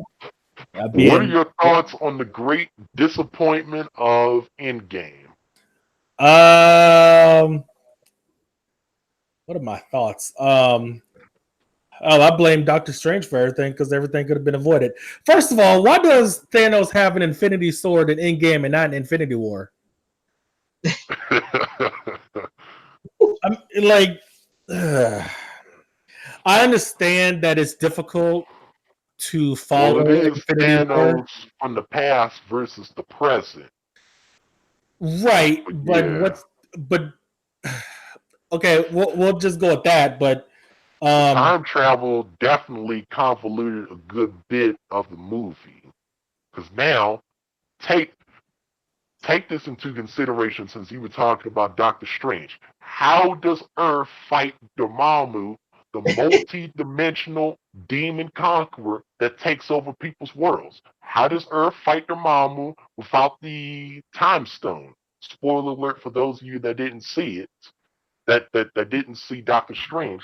Doctor Strange fights Dormammu by keeping him and Dormammu in a time loop where Doctor Strange, he could never hope to defeat him, but since he has time stuck in a perpetual loop, he keeps Dormammu continually trying to kill and defeat Doctor Strange until he agrees, okay, I'll stop. This is getting annoying as hell. I'll stop trying to beat you because I'll never beat you because I'm stuck in this time loop. And that's how he gets Dormammu to back off. How does Doctor Strange pull that off without the time stone? It's not so happening. so um so when the Hulk and pulls out the time stone from the Prime timeline, then of course an alternate one gets created automatically. But the way that Disney has sealed or attempted to seal it up with great failure is that, well, once we fix everything, we'll just have Cap go back in time and put the stones where they originally were. Of course, we're given no context on how Captain America would know where all the stones were prior to them being collected.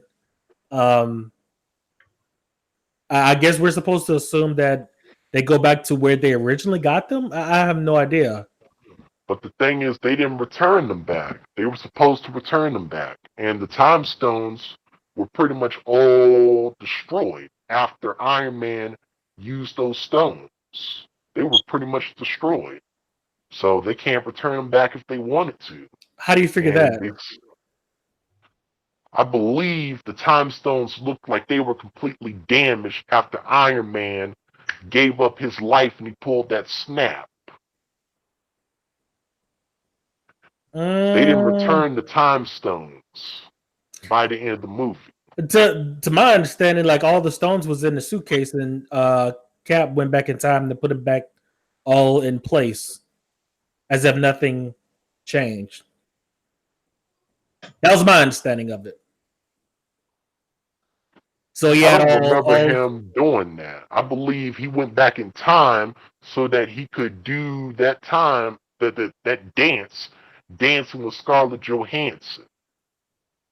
That was why he went back in time at the end of the movie, so he could spend time with Black Widow because she had died sacrificing herself for the Soul Stone. no. He was going okay. So they gave Cap all the stones. He was supposed to go back in time and place them all back to their original places. This way, it wouldn't break the time continuum or create any other additional timelines. What ended up happening, or at least we are to believe what happened, is that he put all the stones back in place and he spent the past with Peggy Carter, Agent Peggy Carter, back in probably when he was buried in ice. So those 70 years, so instead of him being buried in ice, or rather, it would have been two Captain Americas, one buried in ice for 70 years, and then him uh, being with Agent Peggy Carter. That was my understanding of it. At least that's, I don't know. Well, we didn't see him exactly go back in time and return those stones. This is true, and he most certainly didn't take Thor's hammer with him either. So Yeah, so how does Thor fight those earlier battles without the hammer? Because that's he another doesn't become timeline, as powerful in Ragnarok. right? I mean, other people, made theories. Well, it was a thought experiment. Like, well, when he goes up against Hela, maybe he gets Stormbreaker, and then Hela breaks Stormbreaker. Then Nah. what happens then? And you know, Mm. another alternate timeline that would be very interesting, but we will never, or Disney will never explore it. They broke their own timeline though, man. They broke the timeline, man. And then here's another plot hole, because they could have brought back the Black Widow. If they could go back in time and bring back Gamora, they could have gone back in time and bring back Black Widow. They could have, yes. Which would have completely eliminated the whole point of Captain America going back in time, spending the last of his youth dancing with Peggy Carter, which means we wouldn't have needed to have had Captain America die off and have the shield passed off to somebody else to begin with. They just straight up wanted to kill off all the old fan favorite characters. That's what Marvel wanted to do. Well, there's rumors that there's going to be another, or Captain America maybe makes a cameo, another Captain America movie. Who knows? Who cares? As an old dude, I have no idea. I hope they don't do like a prequel kind of thing, because we've already done Captain America, the first Avenger, and we've already moved. No, you can't go. You can't take us. You can't start us back from the 50s or the 40s or wherever they started us. Come back to the future and then go back. No. So I don't know if they're going to do that, and if they do, I don't know how they're going to do that. But yeah, you're right, Mortified. They could have easily solved the problem the same way that they did Gamora. You just go back a week and you just pluck Black Widow from there and then come back. Because Gamora sacrificed herself for the stones, for the Soul Stone too, and she was able to be brought back. So we could have saved Captain America and Black Widow. But we wanted to kill off that old guard. Yes, she did sacrifice. Well, she didn't sacrifice herself. Thanos threw the fuck off. But the way that they solved that problem, like, okay, well, we'll just go back before Gamora is sacrificed, and then we'll bring it to the future. Okay, so now you have that possibility.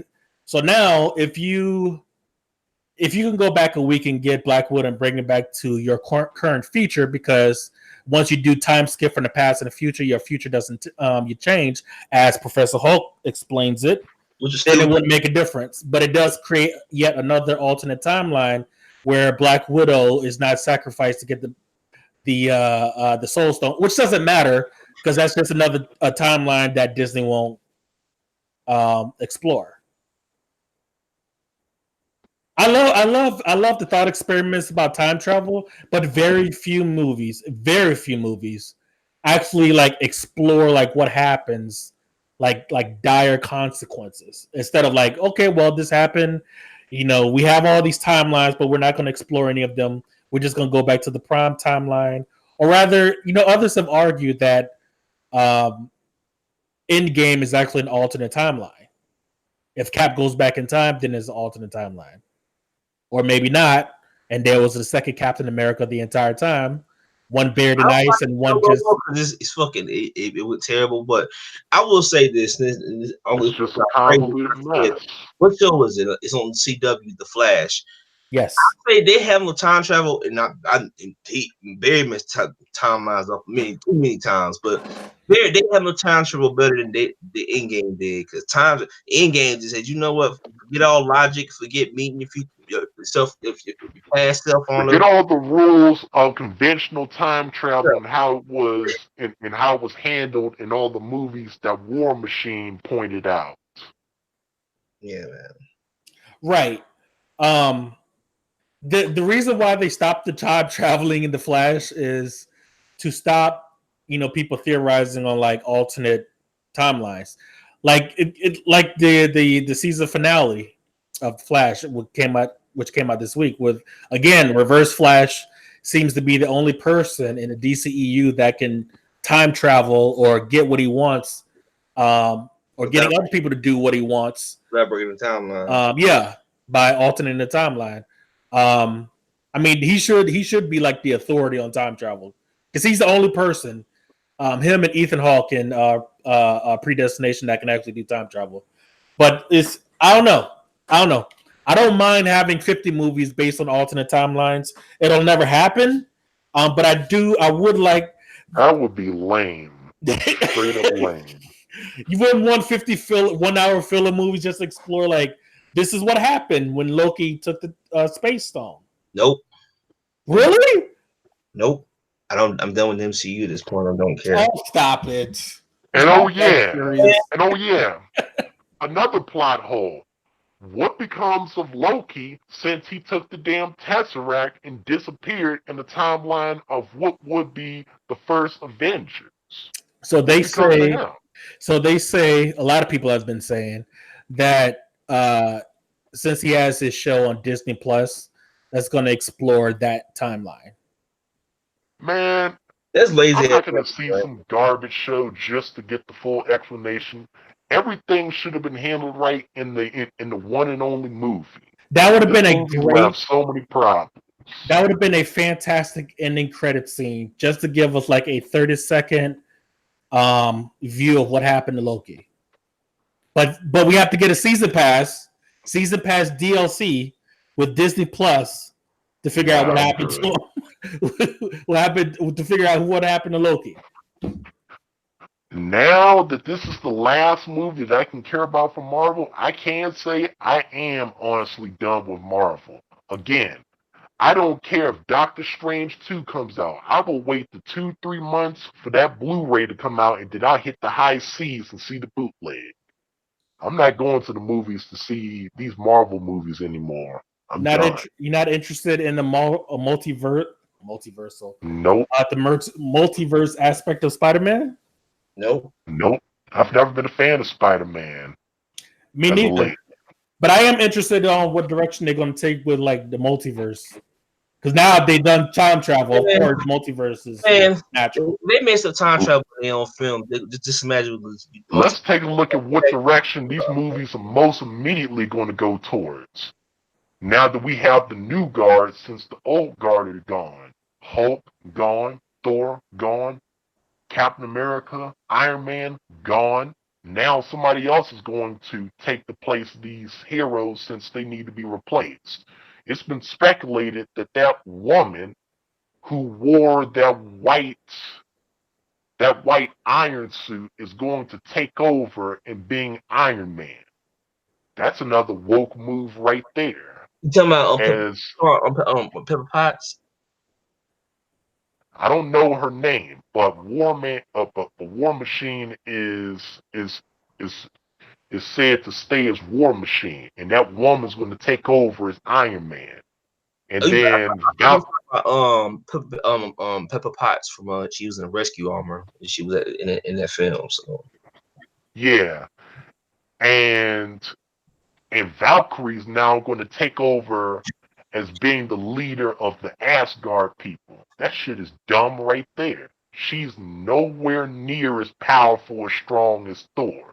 So if somebody like Hela shows up and decides to attack her people, how is she going to fight them off? Because Thor is now chilling with those idiots with Guardians of the Galaxy. He doesn't even want to care about his people anymore. Do we? Yeah, that was really stupid. Do we know if Hela is dead for sure? Hey, at the end of Ragnarok, she was defeated. Looked like it. I mean, I think it has to be a smoother transition. There will be a different person that'll be the face of the MCU. It cannot be Captain Marvel. Hell no. Oh, we already know who's going to be the face of the MCU. Disney has already said that Brie Larson, Captain Marvel, is going to be the face of the MCU. Butch Dyke lesbian who looks like a 12-year-old boy. That's going to be your face.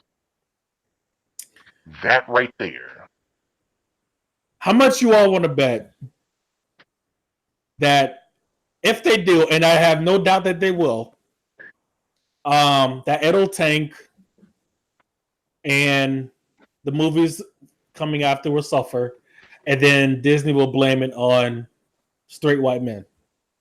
You might as well say, you might as well just, Is Battlefield 1? Is it Battlefield 1? Yeah, Battlefield 1 Yeah. all over again. No, that was Battlefield 5. Battlefield B. Battlefield 5, excuse me. Battlefield V, excuse me. Yeah, it would be Battlefield V, Battlefield V all over again, just with Disney. Yep. Hey, if you guys don't like it, don't buy it. Great advice. Hey. So Disney, okay, so Disney, it's always, they always do it very small.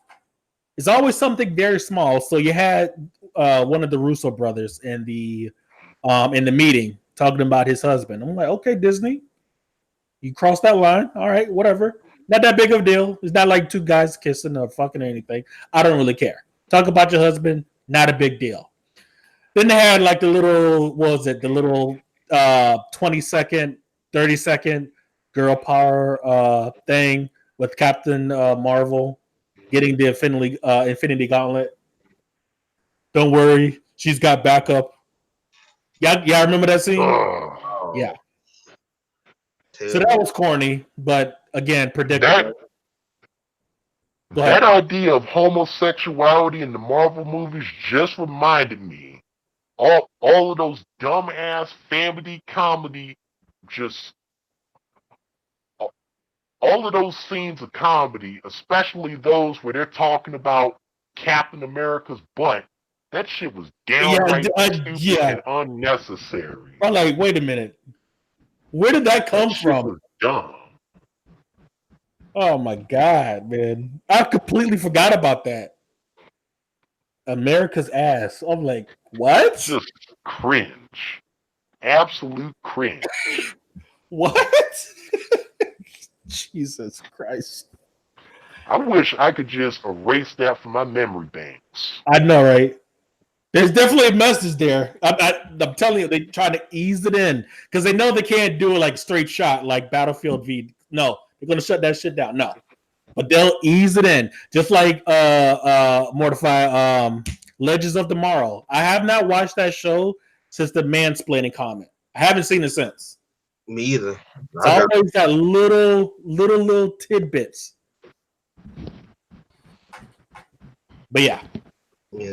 I think Captain Marvel was the definite for Marvel, definite for MCU for me. I was like, I'm watching Endgame because I got my ticket already, but I was like, I just can't watch no more of this shit. Like watching MCU is like watching it's like a car with no brakes. Like it's eventually gonna hit the wall, head on with no brakes, no airbag, and you just go die from the impact. Like. This is watching the MCU now. And I used to love the MCU in the beginning. Like phase 1, loved it. Like even with Thor, like 2008 to 2011, loved it, man. But it's like now I was like, I don't even like when I saw Far From Home trailer, I was like, whatever, who cares? The Spider-Man movie, I'm skipping this shit.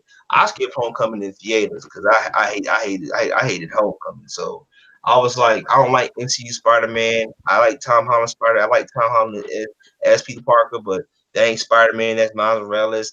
How many more superhero movies do we need for it's a high school boy going through high school life? How many more of these damn movies do we need? Yeah, none. How many more?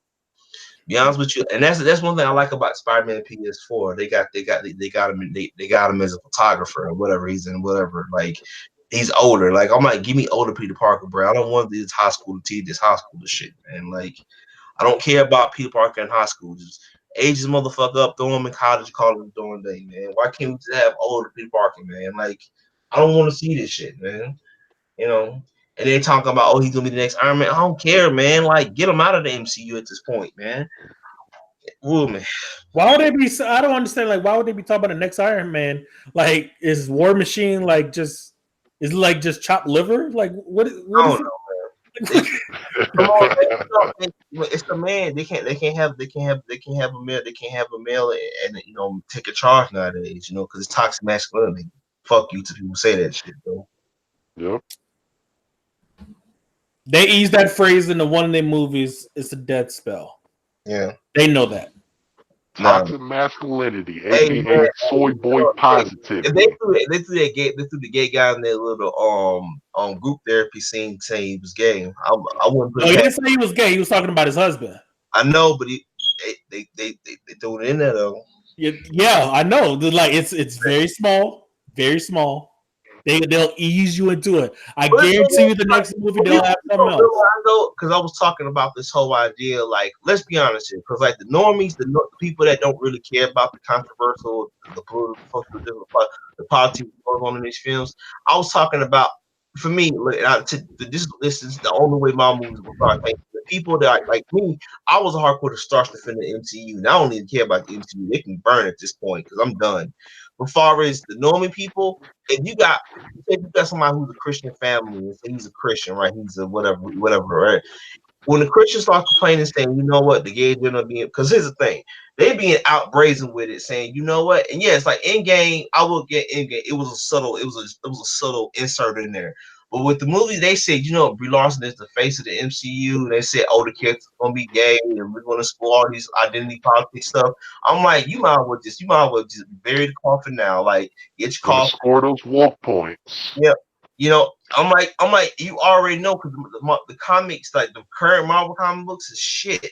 I'm like, and you basing off your new material off that, because that's the material they're going off, all new, all different Marvel. And I'm like, that's not going well. And look, I buy DC. I'm in comic shops like every other week, and I don't even buy Marvel because I refuse to buy that trash. I'm like, I'm not gonna support this trash shit, man. Hell no. I'm like, I love Marvel comics, but I refuse to buy that shit. Hell no. I think it's inevitable. Like the Yeah. whole identity politics thing, it's Yeah. just seeping into everything.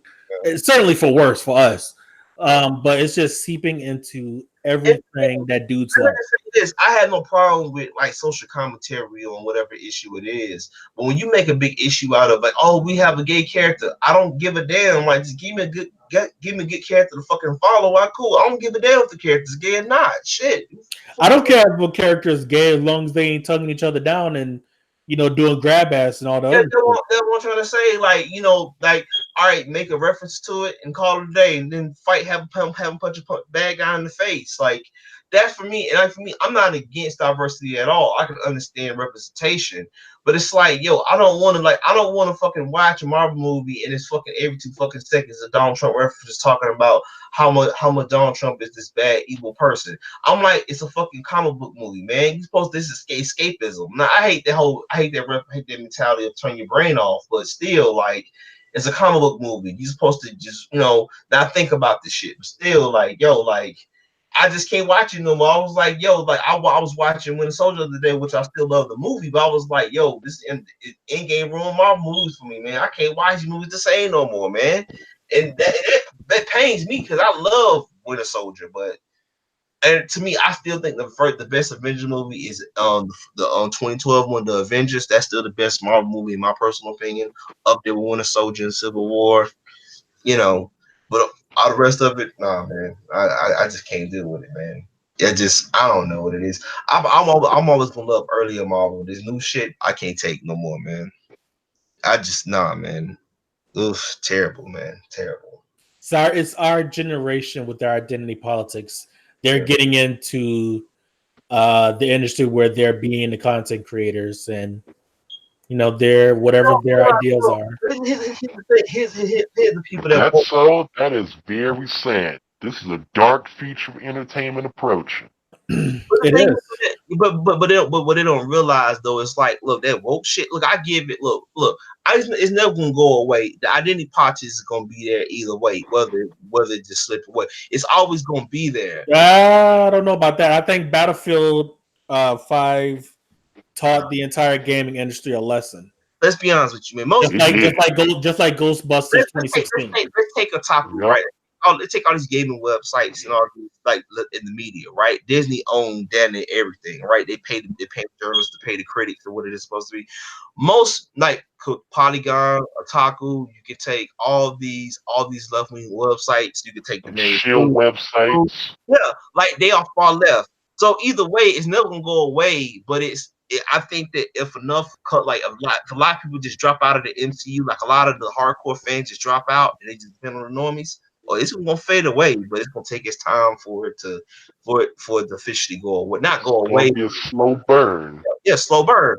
So that's what I mean by for me. I'm talking. I refuse to watch Marvel movies because if I watch Marvel movies beyond this point, I'm just telling them, saying, you know what? I'm just a mindless zombie. I don't give a damn of being talked down on to. It's like whatever. And that's my point when I was telling people. I was like, look, support Marvel movies if you want to, do what you want to do, but I refuse to support this new direction because with Captain Marvel, I didn't even see the movie. I read the spoilers on the Wikipedia page thing, on the wiki thing, and I was like, this shit sound terrible. And then only for fucking Nick Fury gets eye scratched out by a fucking cat.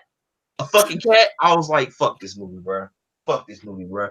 And I look at Nick Fury when Nick Fury showed up at the end of Endgame. I was Yep, like, and that also get out of here. and Get out of here, man. and that dumb scene messes up the chronologically future statements and sentences of dialogue where he would talk about why he stopped trusting people and became and became untrusting. Go take a look at Mahler's video where he absolutely rips that trash movie a new one. There are a couple of lines where Nick Fury says in chronologically later movies that he doesn't trust people, and that's how he lost his eye. Yeah. Now, going back to a movie that was made later, that's supposed to take place earlier than that, he actually loses his eye because of the cat. So that invalidates a lot of his lines about losing his eye. They didn't think that one through. Yeah. Yeah. It just, I don't know. That movie broke my heart, bro. Like Endgame broke me, bro. It's like I'm like, time travel made no doing sense in this film, bro. It made no sense at all. Like, Well, we knew it was coming because that was the only way. I mean, I don't know why we can't use the time stone and rewind, but okay, whatever. Let's go with quantum universes and do time travel Physics. that way. Yep. and for me, like I said before, I'm not against time travel if you can do it right.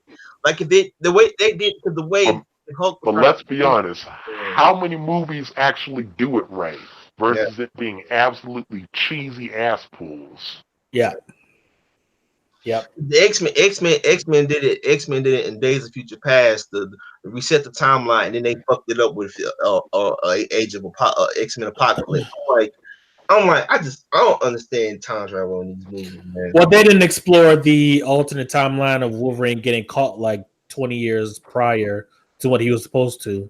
And Mystique was Colonel William Stryker, but that's a different conversation. They most certainly didn't explore that. They just went from that to Age of Apocalypse. Like we have no they gave us bait at the end of the movie and they didn't explore it. Yeah, man. That's the frustrating part with Endgame, man. It's like Endgame could have been a great movie, just too many plot holes in that film, man.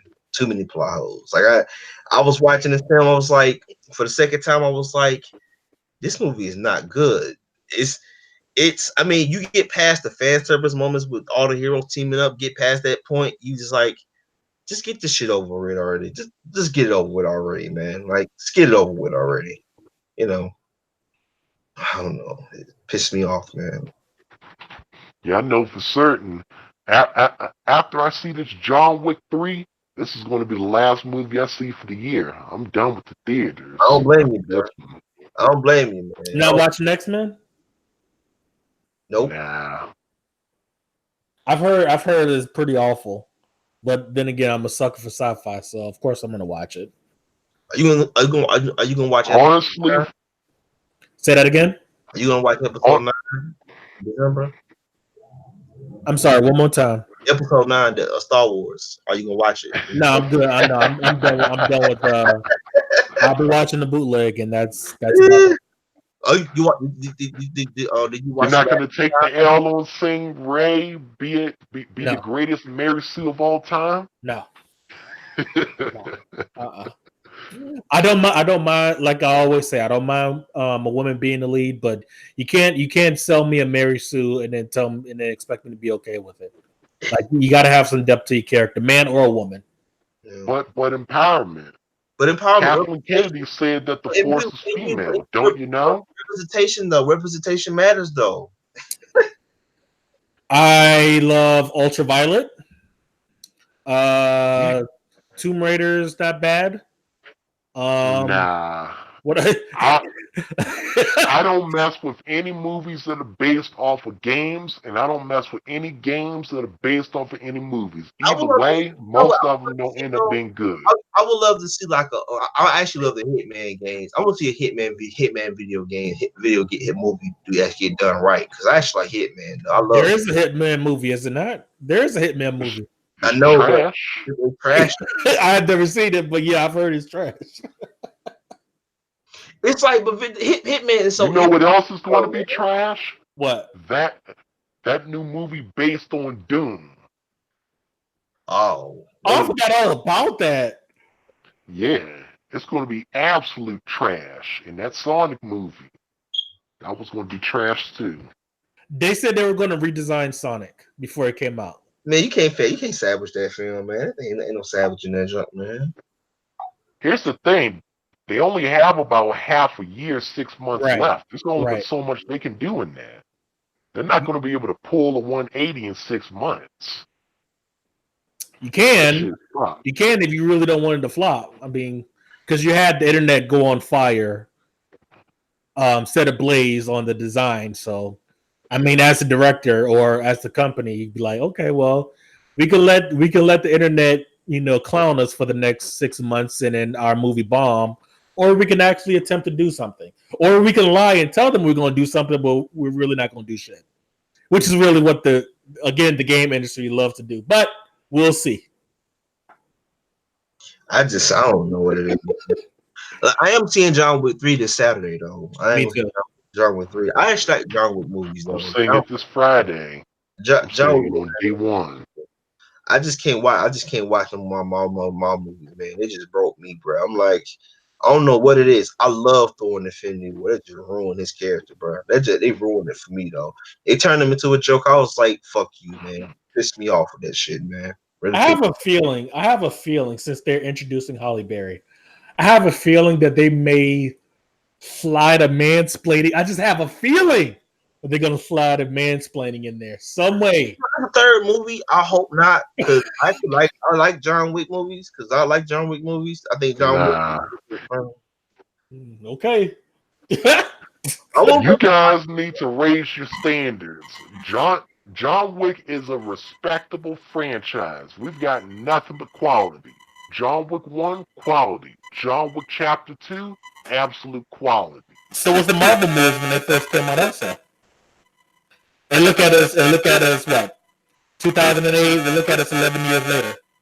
What's happening to your mic? Oh, can you not hear me? Check, check, check, check, check. You sound like a robot. Uh-oh. Hold on.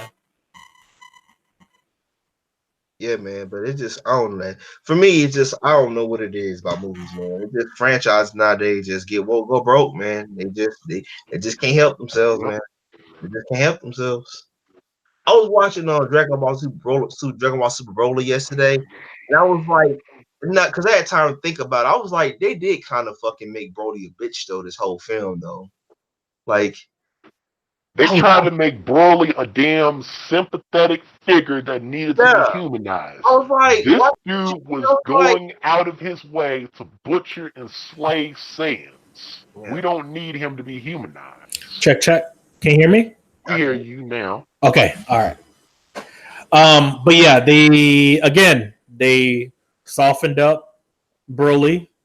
Have no idea why, but let's make him a sip. I still can't get over his dad Pericus wearing a pink dress. I really don't understand why they did that. Because nobody else in the entire movie is wearing anything similar like that. Funimation, man. They do it all the time. Funimation. I don't know what it is, man. I don't know what it is about Funimation.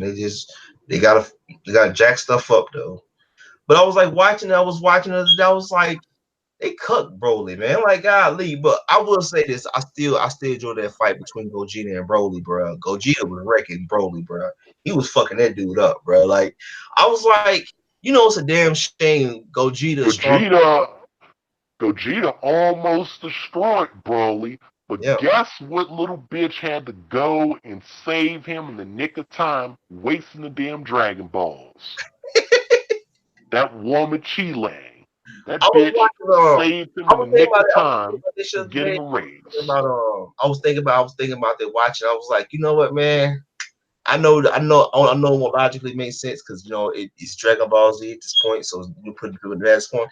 For me, if they brought back his mom and dad, I would love to see that actually Goku meets parents though in present timeline. Like I would see what that kind of be cool because like when they sent Goku off to planet Earth, I was like, man, and how Bardock, I didn't like how he did Bardock either too, because they did Bardock wrong, bro. Bardock got obliterated by that dumb Frieza blast. I'm like, that shit pissed me off too, man.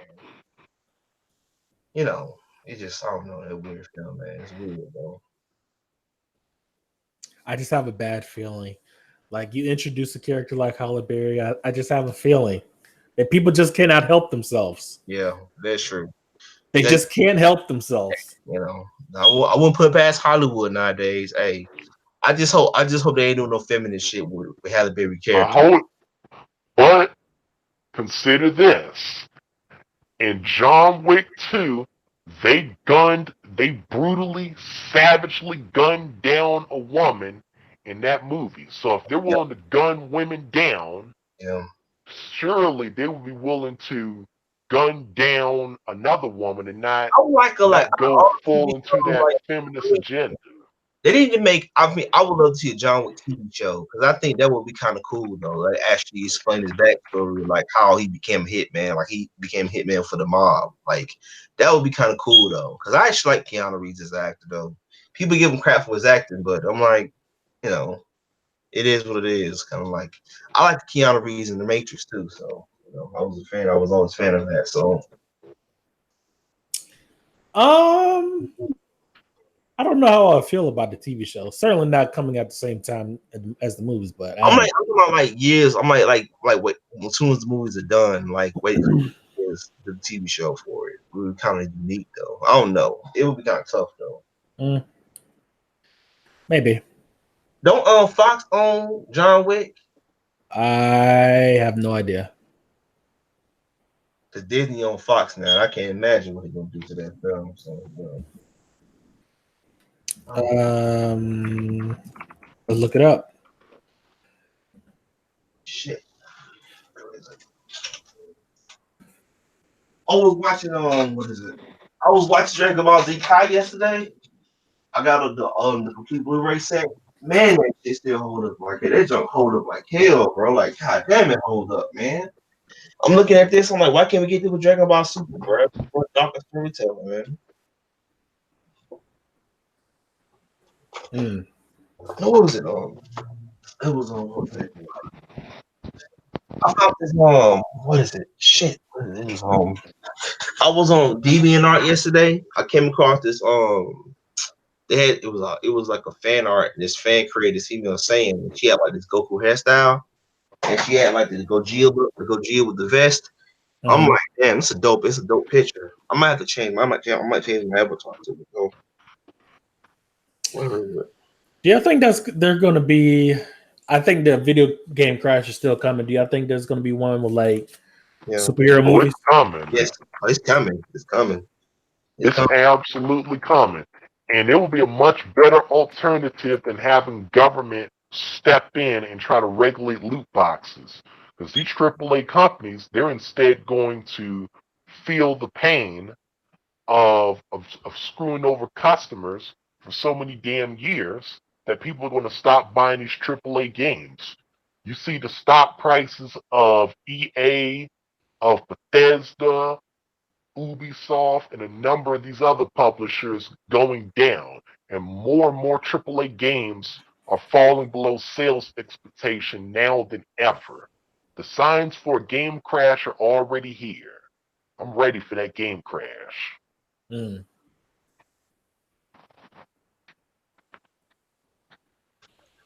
Shit. It's a dope ass picture though. God damn. Why she ain't a character on the TV show? I'm sorry, I'm looking at something on the phone. Oh shit! What time is it? I don't know if video games can ever go back though. Like even if there was a crash, like even if there was like a 5 to 10 year gap, I don't know how far the back in the crash in the 80s, how long the gap was from Atari to Nintendo. But it's like people will just try to reconstitute like the like DLCs in different ways. Yeah.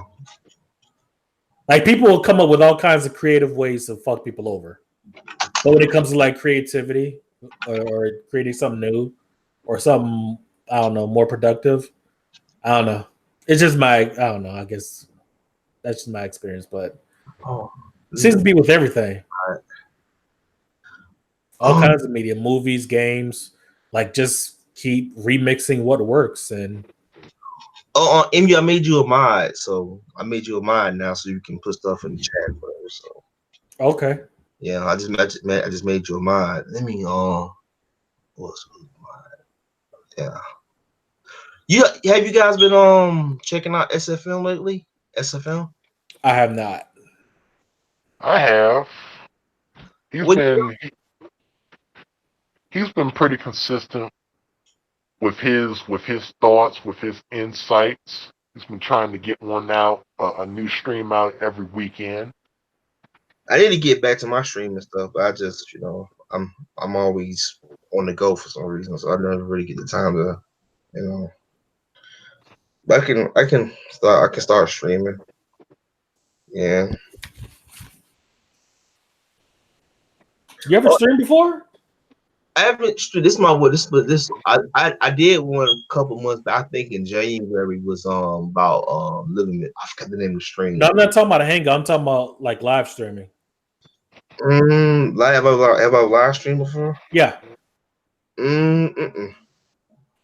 You know how? I do, but I choose not to though. Okay. Yeah, it's Okay. I'm not into gaming like I used to be though. I used to be a hardcore gamer. Now I just my PS4 controller just died on me yesterday. Don't piss me off. I ended up breaking it, just threw it out the door window and busted it. So you know, nothing new beyond me. Nothing new beyond me though.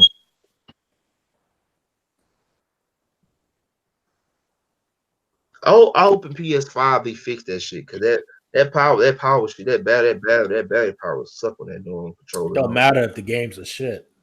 I It know. don't matter. You can create the most powerful hardware ever, but if the games are shit, it don't matter. Yeah, Yeah, I might have it's to. all about the optimization. Right now, I'm playing the game and I'm about to finish it up. It's called Yakuza Kiwami 2. There Ooh, seems to be a lot of cheerleaders and fanboys that will defend something because of the franchise. oh yeah, Now, this Kiwami 2 has a number of optimization issues, and this game definitely doesn't run like 0 and 1 does. On my 1080 Ti, 0 and 1 were getting me over 100 FPS at 4K. In this game, it's so poorly unoptimized, I can barely get a full 60 in the you main know what? city, Kamurocho. I tried to get into the Yakuza games. I like the first Yakuza. They're good. I forgot the main character, and I stopped playing the other ones. It's like Kiryu Kazuma. yeah, it's I'm not a I don't like the later ones, the latest ones, because they just been kind of mediocre to me. But I'm not. I like the first one though. The first one was good to me. I felt the first one actually better story. But for me, it's You hard to talking about 1 or 0? the first one. I like the first game. I Yakuza Zero, which is actually a good game. But it's The like one that has the other dude? yeah, yeah, Okay, yeah, that's 0. yeah. It's hard to get into games like that too because the episodes are so long and they spend more time having a dialogue. It's like I want to punch somebody already. Like God damn, I don't give a damn about your damn dialogue. What the hell? I Yeah, don't. good thing in the later games we can easily skip the dialogue. You Yeah. can skip the cutscenes. They be having like Get like straight they to the having fights. they have like 2-3 minutes of dialogue. I'm like, I want to see people be fighting already. Like, goddamn. Mortify, what are your thoughts on Epic and their store exclusivity controversy? Fuck Epic Games, fuck Tim Sweeney, and fuck the Epic Games Store. Straight up. Dang it down. Tell them how you really feel. That Fortnite money. That's what happened. Who owns? Well, they're gonna run. Well, Fortnite? here's the thing about that.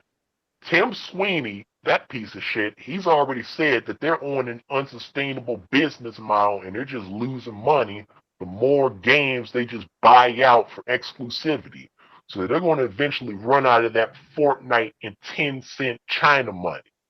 And then they won't be able to buy out any more games. Mm. I say good. Fuck them. I do And then love that game engine though. Like developing against Unreal, I love it. That's the only game that's the only thing Epic Games have going for them is that game engine. Without it, they it politics would though, be man. up shit creek. But they politics though, man. They politics of shit though. You know, that's part of the problem. And then we also have this pretentious little prick, Tim Sweeney, speaking like he is the savior for software developers. He's out here spearheading new changes, trying to get fair deals for these software devs. Meanwhile, he's got these software devs chained to their desks doing crunch time, doing 80 to 100-hour work weeks. Damn. He's talking about, and he's trying to present himself like he's speaking up for the devs and he's trying to help them out. With all this anti-Steam campaigning. Yeah, software development is not for the faint of heart. I speak from personal experience. Don't you work in the video game department in you? No, I've never worked for a video game company, but I have certainly done a lot of software projects. But yeah, I could certainly relate to 80 to 100-hour weeks. But if you're passionate about the project that you're doing and so you you've actually love done it, crunch time? what do you mean? Well, you mean like a deadline? We have to get it done like within like a week or two? You're like straight up crunch time. You've done that? No, because when I've done when on like most jobs like contracts, so they'll tell you like what the contract is, how long it is, and what you can expect, and as far as like overtime options and everything. Me personally, I've never done that. But if I'm going to work 80 to 100 hours, then the project has to be something that I believe in, and something that I at least show interest in. Like I cannot work for EA for 100 hours. Like I would, there's no way. Shit, if you're working 80 hours to 100, you better be raking in cash hand over fist. Yeah, but you better be paying you in some silver bars or something. You're gonna get paid hand over fist, but the problem is, I mean, if you're working 80 to 100 hours a week, and then keep in mind, like, is software development is not like you clock in, go home, clock out. No, it's like okay, you do your 100 hours, but then you go home, and then you're thinking about the code. Okay, well, these are the issues. You make your to-do list. So on. It's not something that you could turn off. At least not for me. So yeah, you're going to be making a lot of money, but you're just going to be stressed, bad stress that is, and it could most certainly take a toll on your health. Shitty food from McDonald's. On top of that, you're going to be miserable. Yep. Yeah. Not for me.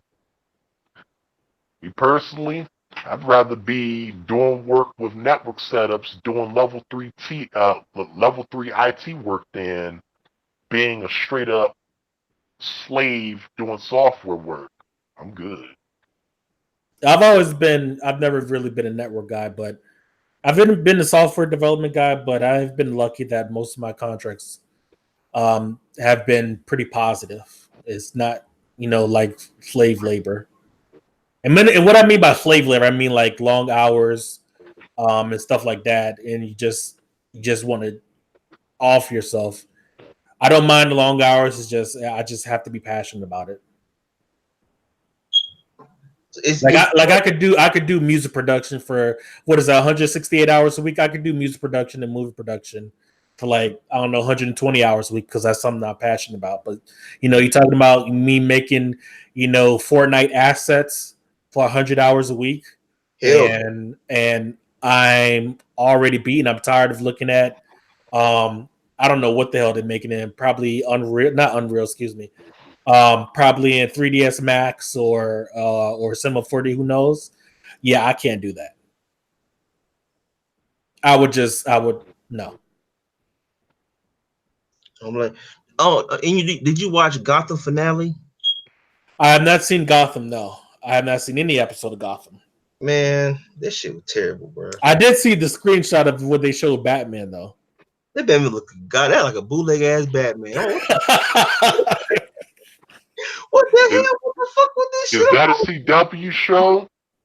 No, that's a Fox show. It's a Fox show. Man, Okay. they fucked that man up, bro. Like, I don't know what the fuck they did. They just ruined that character. They fucked Batman up, bro. Like, no, Mortified CW has Batgirl. No, Batgirl or Batgirl. I don't know. Who knows? Trash. Yeah.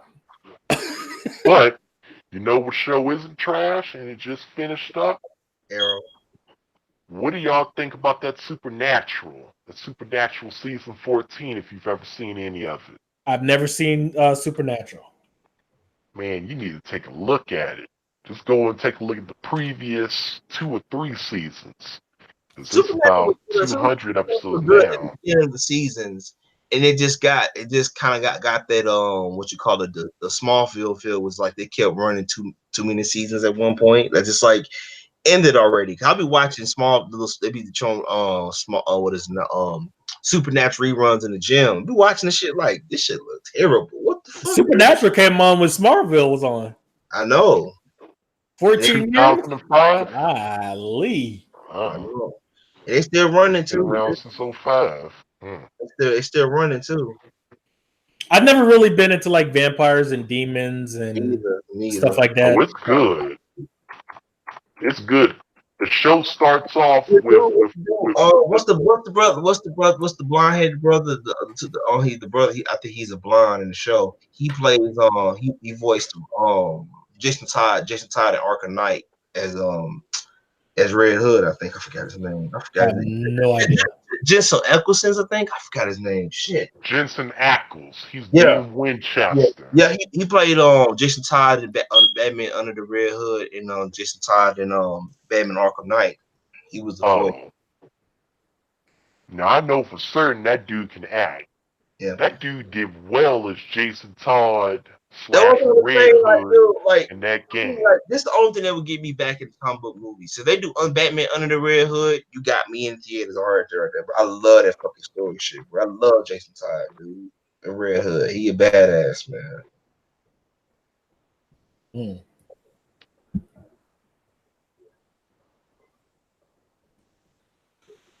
But yeah, video gaming. I don't know, man.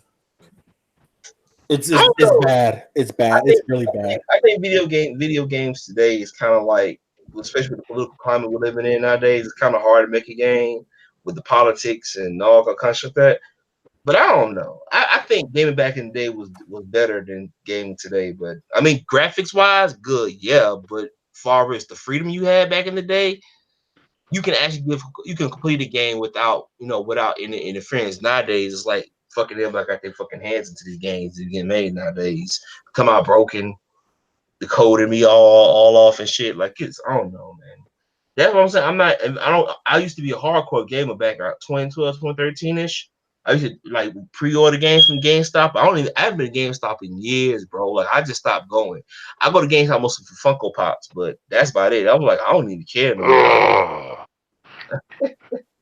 Are you those shitty ass products, Funko Pops? That is straight up garbage. I really wish people would stop shilling those. Stop shilling those shitty Funko Pops. Nobody who is genuinely in the fandom cares about those dumb ass Funko Pops. I just got People one. care about the action figures and the merchandise. I just By got on. which we're not talking about Funko Pops. Yeah. I just got on. What is it? I just got Ronan and Thanos from the Endgame. That's the only thing I got out of it. So whatever. It's whatever. People do what they want to do. So I think damn, PC gaming is going to turn into like console gaming with these Oh hell no. with these game distribution sites. Well, we got GOG, we got Steam, we got Epic now. Who else we got? And GOG is actually good. It is for now, but it is. Who else we got? We got the Ubisoft shit. We have Windows Store, which is by far the absolute worst. Nobody uses that anyways. Windows Store, UWP apps, or their games rather. Windows games or games. I don't know if we can say it's the outright worst because we do have the Bethesda launcher and we have Epic Games outright buying up games and taking away from Steam players. Epic Games right now is the devil of PC gaming. Right, but a lot of Windows games require you to be always online. I'm talking about like their functionality. I'm not talking about like their business practice, which is still not great for Windows. I don't know. Epic could be the future. Mortify. Dreadful. What are they offering? 20% more? 18% more for devs? PC games, but after him by Epic, 12% more, just 12%. But here's the thing: if these software devs, if these shitty software devs and these shitty publishers truly cared the most about getting the highest profit margins, why wouldn't they just make their games exclusive to the Discord store? Discord takes about 10%. So they could have a 90% profit remainder of the sale if they really cared about it. What these software devs and these publishers care about is getting that instant gratification when they get that money hand over fist. They care about being paid that money in person. They want the cash from being bought out. And that's what Epic Games is doing. They're paying off a lot of devs and publishers to make a game exclusive. I didn't know Discord even had a store until you said it. I'm looking at it now. Yeah. Yeah. Damn. They take a 10% cut. Epic Games takes an 18% cut. Man, it just seems like it was only 20 years ago where there was no game distribution stores, and you just had like their websites and I don't know. DVD-ROM. Yep. CD-ROMs also. But those days are gone. Yeah. It's just I don't like it. I don't like it. I feel same with the comic book industry. I love comic books, but if it died today, I'll feel the difference about it because I want to purge all these SJW writers from comic books. Bro. They gotta go, bro. Oh, I'm not worried about video games. I have enough retro games. The comic book industry is on its way out. That industry is dying. And it pisses me off because I'm in the shop every week buying comics. I'm like, you know what? Y'all gotta go. Y'all comic writers gotta go, bro. I can't stand them. I can't stand half of them anyway. Those shops, a lot of those shops are closing their doors. They have a lot of books that they can't possibly sell. And then one of the biggest distributors for comics, they had They had just closed down their business. I can't remember what the company was. Diamond? Look it up. Was it Diamond? No, not Diamond. It was someone else. Yeah.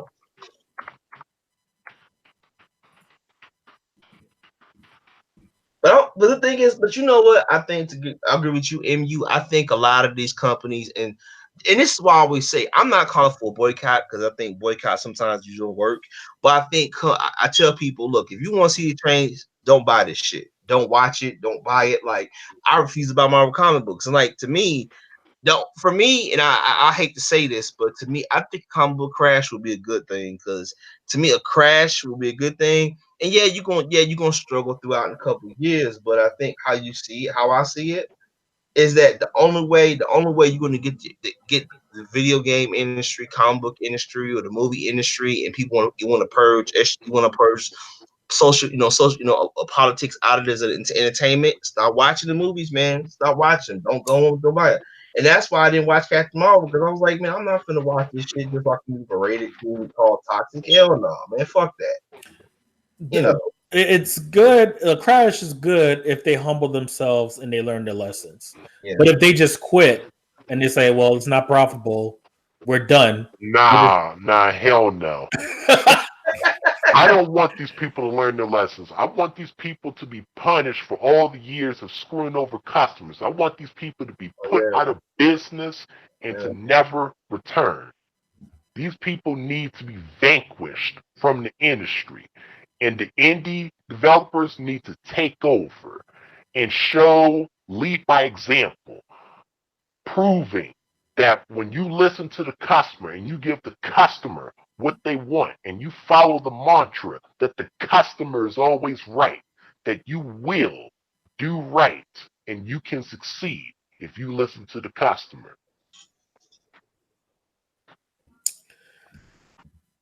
I agree, but just remember that 2.5, 3 years ago, Epic was also an indie company, and now look at them.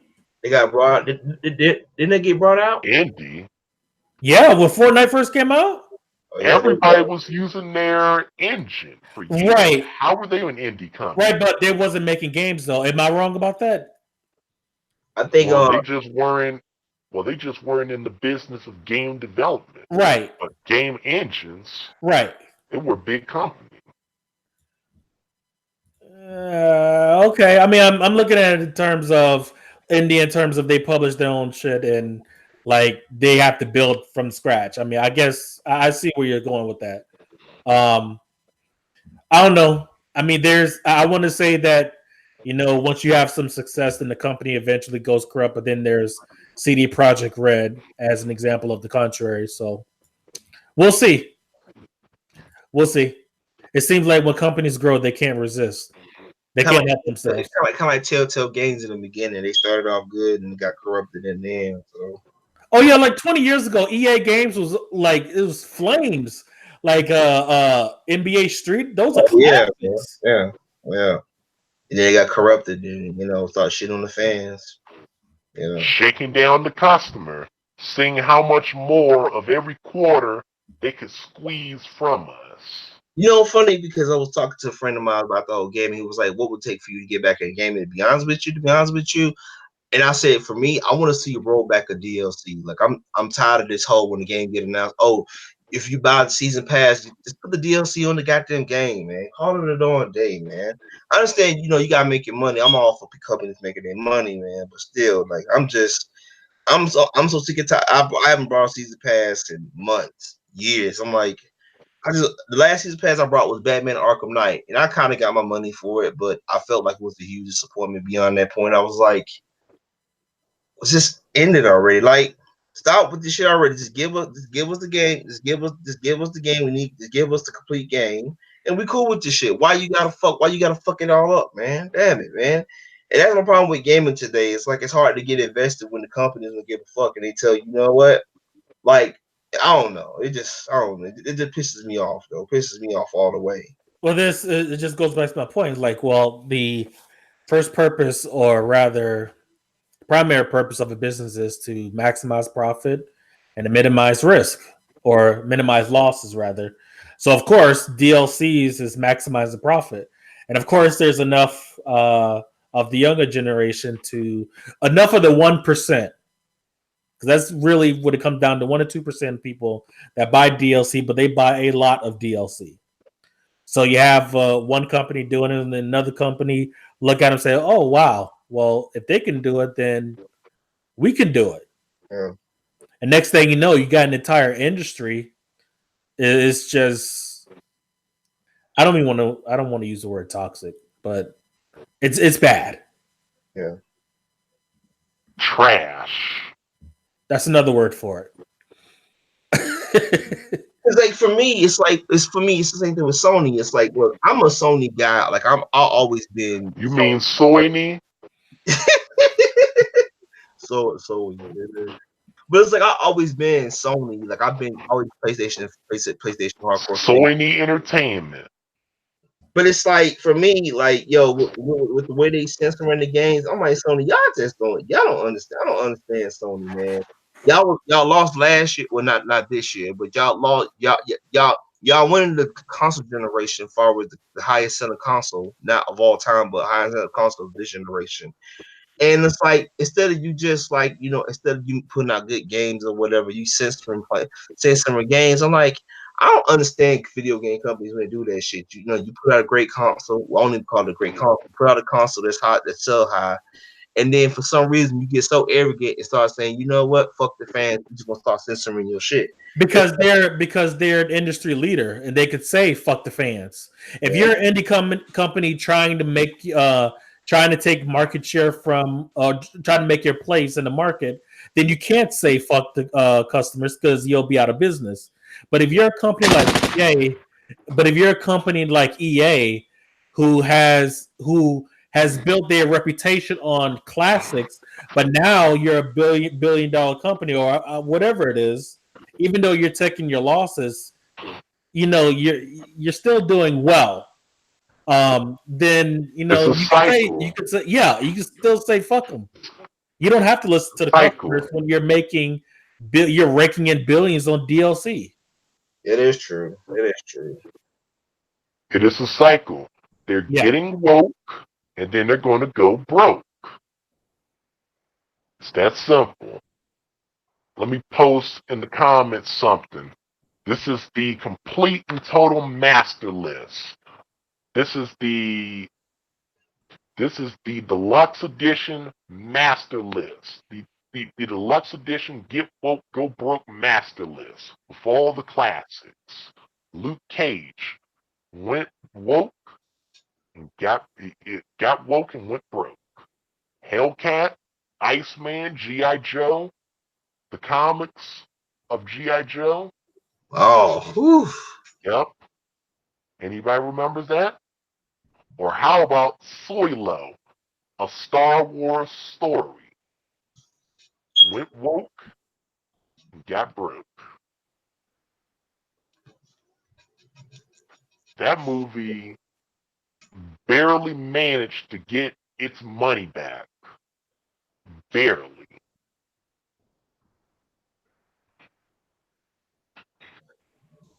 Or how about fan favorites like Lawbreakers?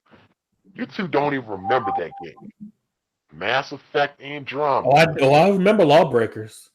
I almost bought it, and then like a week later, someone told me You don't don't buy remember it. that game. Lawbreakers? Nobody remembers that game. Shit. Nobody remembers that game. Nobody. I wanted that game to go free to play so bad because it looked awesome, and I'm not even into shooters. But Still trash. And now it's down under. yep. Or hey, what about the Punisher having a fundamentalist alt-right Christian character be the villain? I don't the think Punisher went rogue. He got woke and he went broke. I don't see when it comes like the Punisher and Luke Cage, those shows was going to get trashed anyways because the whole Fox and Disney thing. Because all of those shows got the axe. So I would just write them off. I was like, those shows. I mean, because Luke Cage, I think season 2 actually did better than season 1, if I'm not mistaken. I could be wrong about that. So I don't know about that. So like the Punisher, I don't know if Jessica Jones is still on Netflix or another season's coming out. But yeah, all those shows are getting the axe and going to Disney Plus. So they can war. So they could. Everybody want war down there, though. But I do not understand why they celebrating that joke, man. Say that again. It's a war. It's gonna be a war down Daredevil if they bring it. They decide to bring him back. Mm. You know Disney. You know Disney don't allow no already content going on, man. I don't like Disney no way as a company. I don't think they should be no. They shouldn't have brought Marvel Comics, in my personal opinion. It's But only a matter of time before they start buying game companies. I'll put money on that. hey, I bet the first one they get brought by Disney is EA. So No. Well, maybe. I mean, hey, they brought. It would not surprise me in 5 years if Disney buys Epic. Can you imagine that fucking nightmare? Oh man, Disney already owned Disney already owned half the damn media anyway. So you might as well. Hey, I think it was Vice. I think it was Vice. They invested They lost 400 million in Vice. I'm Yep, like, the gaming industry, it got woke and it went broke.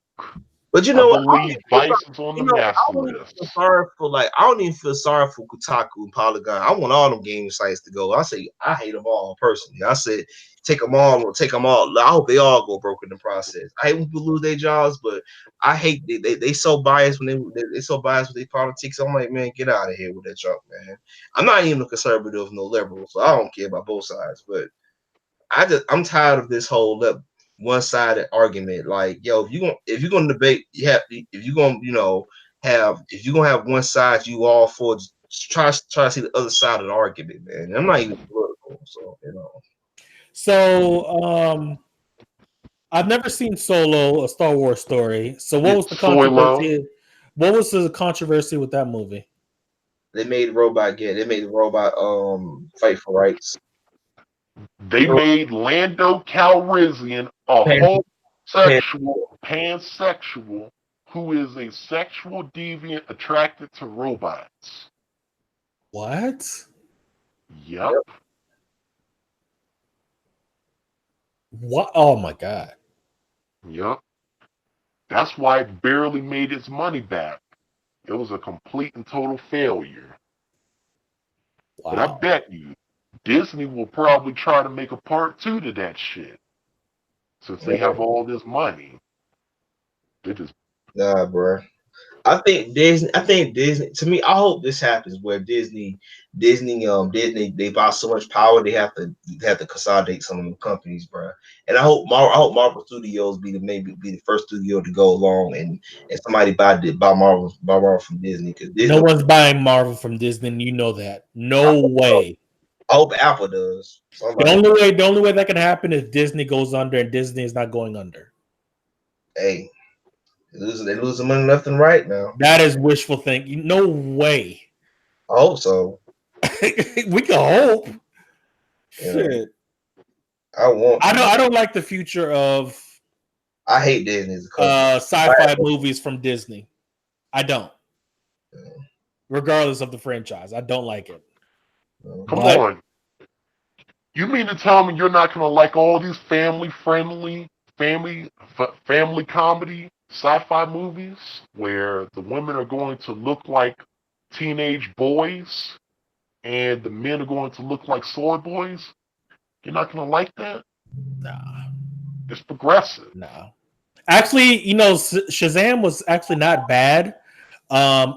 Again, they slid in a couple of woke moments, but it wasn't bad. But after watching Deadpool and Infinity War, like watching like a happy-go-lucky superhero movie, Deadpool was an absolute woke fest. Oh yeah, Good thing I did not see that movie in the theater.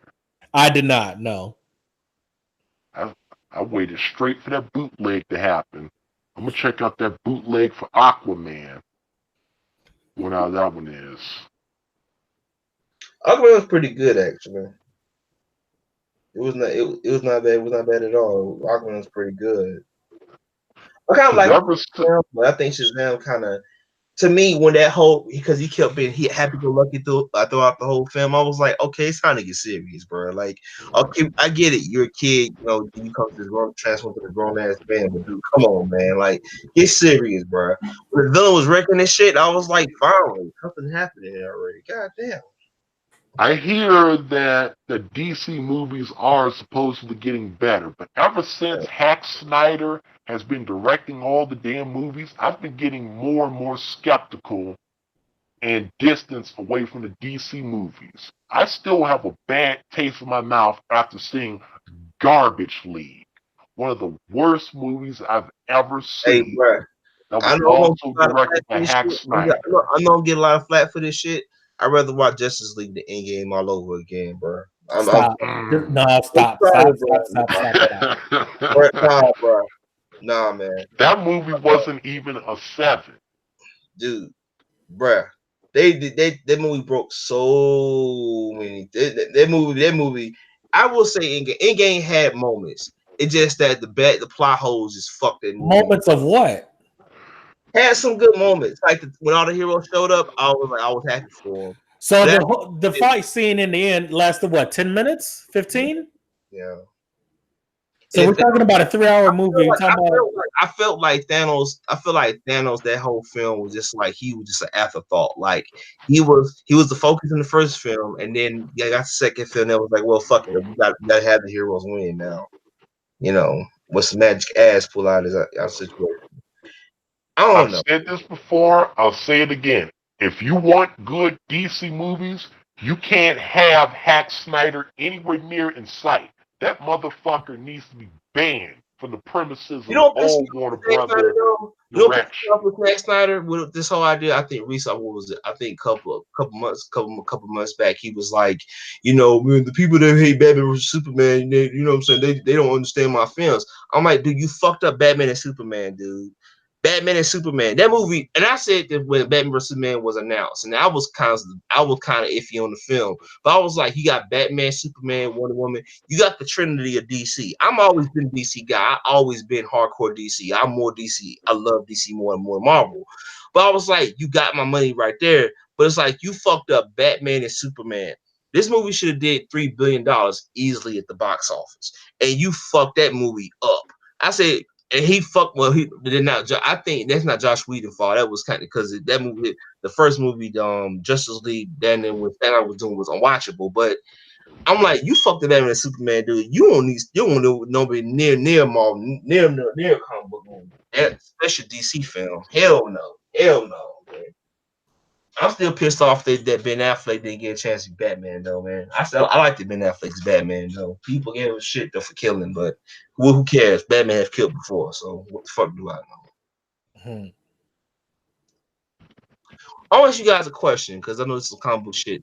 Do you think superheroes should kill? Superheroes should kill. Absolutely. Do you think heroes like? Do you have a problem with it? Because I was having a conversation with my friend of mine. I'm a Batman fan. I Go ahead. I am tired of this Shonen Jump mentality that Thank you. killing is taboo and that you should never kill for any kind of reason. No, Thank you. motherfucker. There are reasons for killing. If a dude is a psychopath and he takes pleasure, if a dude is a sadistic bastard and he takes pleasure in torturing people, the right thing to do is to kill that motherfucker.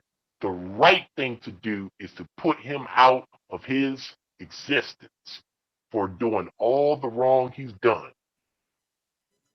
This mentality of killing being taboo has gotten so bad that there are characters that would be straight up serial killers, and there would be some character like say for example Vash the Stampede. If you've ever seen Trigun, he'll tell you, well, wait a minute, you can't kill that psychopath who's killed a bunch of people. What gives you the right to take his life, even though he's killed and taken a bunch of other people's lives? We need to quit it with that mentality, Yeah. that goody two shoes mentality. Yeah, Yeah. I've always liked my heroes dark. Yeah. Always. Yeah. I feel the same way. It's like I've been reading. I love Batman, but that no cure rule is the dumbest fucking rule of all time. I was reading a Batman comic, a recent Batman comic book where Joker showed up, he killed 20 people in the issue. And I'm like, you know what, dude? You know, Batman, if you decide to snap this motherfucking neck, I wouldn't even be mad at you, dude. Joker been killing people ever since you've been running to him. He's been over if you take a life. I'm like, man, fuck this shit. Take this motherfucker life. That's why I respect the Punisher out of all the superheroes. I don't even call Punisher. I call him more of an anti-hero, but I respect Punisher out of out of any character I have read in the comics because Punisher, that motherfucker crossed the line. He do what he needs to be done. And it's like he do what needs to be done. It's like I hate that shit where it's like the superhero does some crazy shit. It's kind of like my problem with Daredevil season 3 was, this is my personal opinion, right? I like Daredevil season 3 was a good season, right? But the whole idea when when Daredevil was punching Wilson Fisk in the face, he's like, I'm not gonna. I could just give in and snap this motherfucking neck. This dude down there destroyed your. This dude try to set you up. This dude try to set you up and frame you, do all kinds of shit. Ruin your reputation as Daredevil, and you gonna let this motherfucker live? Fuck that, man. Take one of your Billy sticks and stick it to his own head. Forget this dude, man. Kill Wilson Fisk off at this point. I hate that shit when superheroes be like, man, I'm not gonna kill you. I'm not gonna try to reform you. Fuck reforming, nigga. Put a bullet in the motherfucking head, call it a goddamn day, man. Shit. And it's coming from a person that read comic books. I'm like, I find that shit boring as hell. Like, I hate that whole goody two shoes shit too. It was like characters have this mentality of that more the high take the high ground shit. I'm not gonna fucking take a life. No, fuck that. Take a life, man. Call it a darn day. You know, that's how I genuinely feel about superheroes killing. It's like for me, do it only if it feels necessary. But if it's like for somebody like a murdering psychopath, like if like Thanos, like that's my thing with Endgame. I wish what is it? Thor would have fucking got Stormbreaker cut his head off in the process. Man. You know, it just that's my thing with superheroes. I have a problem with it if it makes sense. You know, if you're just doing it for shot value for conversation, but heroes should be able to cross the line, man. And you can still redeem it at the same time, though, man. Yeah. Yeah, and But it's another thing I've noticed in a lot of movies and just not just movies, but entertainment media as a general whole, is there there seems to be this real agenda of pushing this exaggerated sense of being compassionate. Compassion towards the point where you're going to look at a sadistic psychopath who did horrible things to innocent people, including children, and you're going to say, well, we can rehabilitate this person. We can give this person a second chance, despite all the wrong they've done. This person deserves a second chance. This exaggerated compassion. that's It bad. needs to That's bad stop. storytelling. That's bad storytelling, though. Way bad storytelling. Yeah, I hate that. I hate that junk too, man. It's and that's one thing I respect. So I say about the Punisher, man. Punisher, he do what needs to be done, man. He crossed the line. A lot of people that pisses me off with that joke. And it's like that's the thing with Batman comic books that's been pissing me off for the last couple of years with this character. They trying to write him as, oh, he's a moral police, you don't take a life and you never take a life, a gun is bad. I'm like, dude, it's like, dude, you've been doing this shit for how many years now? And like how many times you gonna let Joker escape Arkham Asylum and take how many people in the process? You do understand even though you ain't pulling the trigger, that's blood in your hands because the more you let this idiot, the more you let this psychopath, this crazy ass clown live, the more there's blood in your damn hands. Like, well, you just cross the line and deal with you cross the line. It's like, and that's the thing about me. It's like, even though I think sometimes I think superheroes nowadays too deconstructed. I do believe superheroes should have some type of adversity going on, some type of dilemma to go on. Like, look, dude, you either kill the villain, or you let this murdering psychopath hurt, harm innocent people in the process. Like, make your fucking mind up, dude. You can't have that moral ethic shit saying, "Oh, we're gonna reform this person." You can't reform a psychopath. A psychopath is a psychopath, man. For real shit, though, man. And I can't remember what show or what movie pointed this out, but it's a fundamental problem with Batman. And with Batman, he thinks that the killing is also taboo, that you should never do it. So he would just throw psychos in jail or prison and hope that they become rehabilitated. Well, the thing about that is, with the whole ideology of being Batman, you're not going to kill people, is the more you decide that you're not going to kill a villain, a murderous villain, the more people will end up potentially being victimized, because nobody else stops that villain from being able to break free and harm more people. So really, would someone like Batman be in the right at the end of the day Yep. for facilitating a system that allows for more victimhood and more innocent people being hurt just Yep. for the sake of his precious feelings and beliefs? Is he really the hero? Because what he's doing is making more victims. Yeah. So is he really in the right? I definitely agree with you 100%. I think definitely, man, it's one of those things where it's like, look, I said before, like you can have a superhero cross a line and deconstruct them in a way and still build them back up and still make them a hero. And my thing is with this whole, if a character crosses the line, if a hero takes a life, oh, he's not a hero. I disagree with that. I think when you're a hero, you make the hard calls, you make the decisions that most people in a known position what you wouldn't do.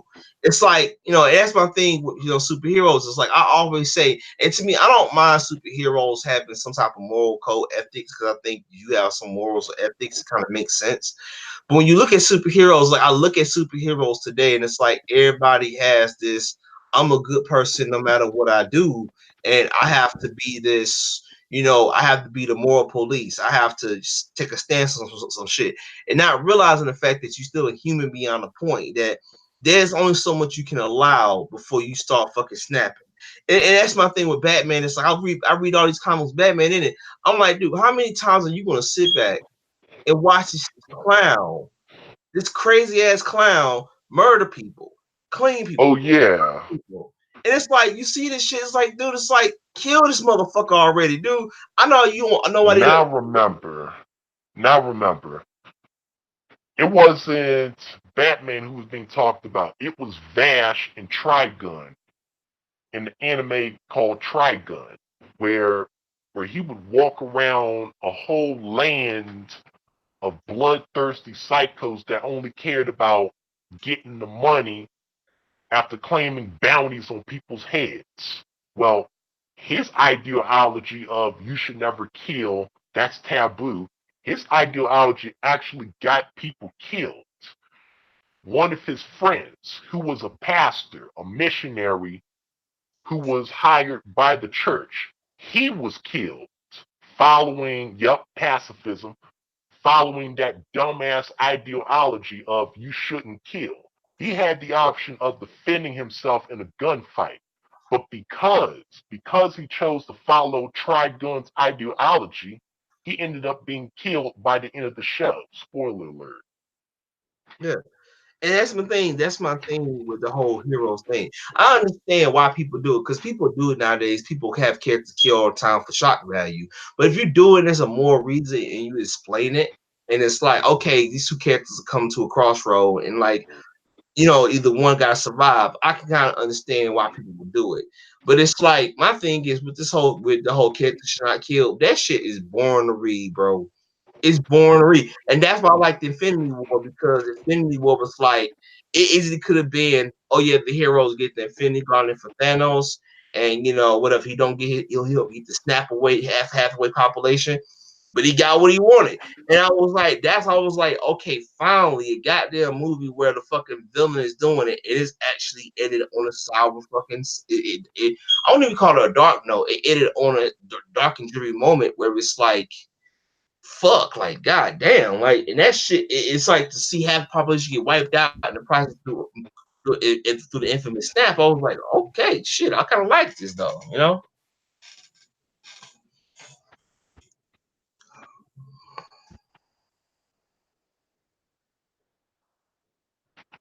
Yeah. as of lately, I've been looking for more anti-heroes, for characters that are more about a pragmatic kind of approach to life. I'm just so tired of these idealistic fucks that preach these deluded, childish ideals. Yeah, I'm tired of characters like Naruto Uzumaki that are all about spreading this dumb utopian idealism. I want some pragmatic people that see the world for what it is instead yeah, of seeing the world for what they wish. yeah. That's what I'm trying to say. Like for me, it's like that's my thing with entertainment. It's like, my thing, say what you want to say about, say what you want to say because people have problems in Infinity War. But for me, I liked Infinity War because Thanos, like, yo, this motherfucker was like, look, I want to wipe out half of their population. I want to get the Infinity Gauntlet to do it. And he achieved his goal. I was like, I can respect that more for somebody that just say, you know what, I want to destroy the world and you ain't gonna stop me from doing it. When he was wrecking when wrecked Hulk in the beginning of Infinity War, I was like, fucking finally, god damn, like some stakes are fucking actually some stakes are kind of higher. But it's like that's my thing with with heroes. It's like I have no problem with heroes trying to make the right call from killing, but at one point, how many times are you gonna sit here and watch a villain cause death and destruction towards innocent people, and for you to realize, I got to cross the line here because this dude, if I let this dude live, he gonna end up. If I let this dude live, he gonna end up hurt more innocent lives in the process.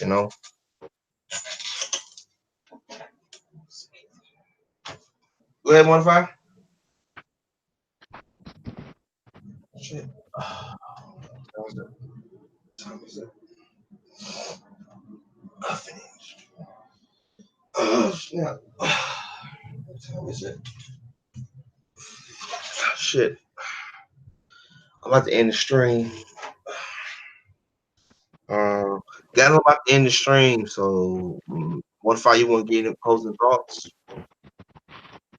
Yeah, my thoughts, it's not bad to be an introvert, just like it's not bad to be alone. Yeah, Being alone and being an introvert is not the same thing as being lonely. If yeah, you are internalizing feelings of sadness and sorrow from being alone, then you need to do some introspection. Because yeah, being alone on its own is not a bad thing. And it can yeah. be very liberating. Yeah, and to quote, to go off what Modify said, to my closing thoughts here, so I can end the stream. The whole purpose of the stream was before we got to other stuff later on to streams, but the whole purpose of the stream was basically saying it's like let you guys know to quote Modify here. You're not alone. And just because you're an introvert and you feel like you're missing out on a lot of stuff, like it gives you time to self reflect. It gives you time to really analyze your thoughts, how you feel about a lot of stuff, and that's in overall see it's overall see the positives of it instead of negatives. But yeah, man, it's been good, guys. It was a hell of a good stream. It was a hell of a good stream. I'm gonna start streaming more. I'm gonna have to really not I'm somewhat sitting back. I have to really have to come up. I have to find some more topics to discuss with. But definitely, man, it was a hell of a good stream, man. And see you guys next time, man. All right, man.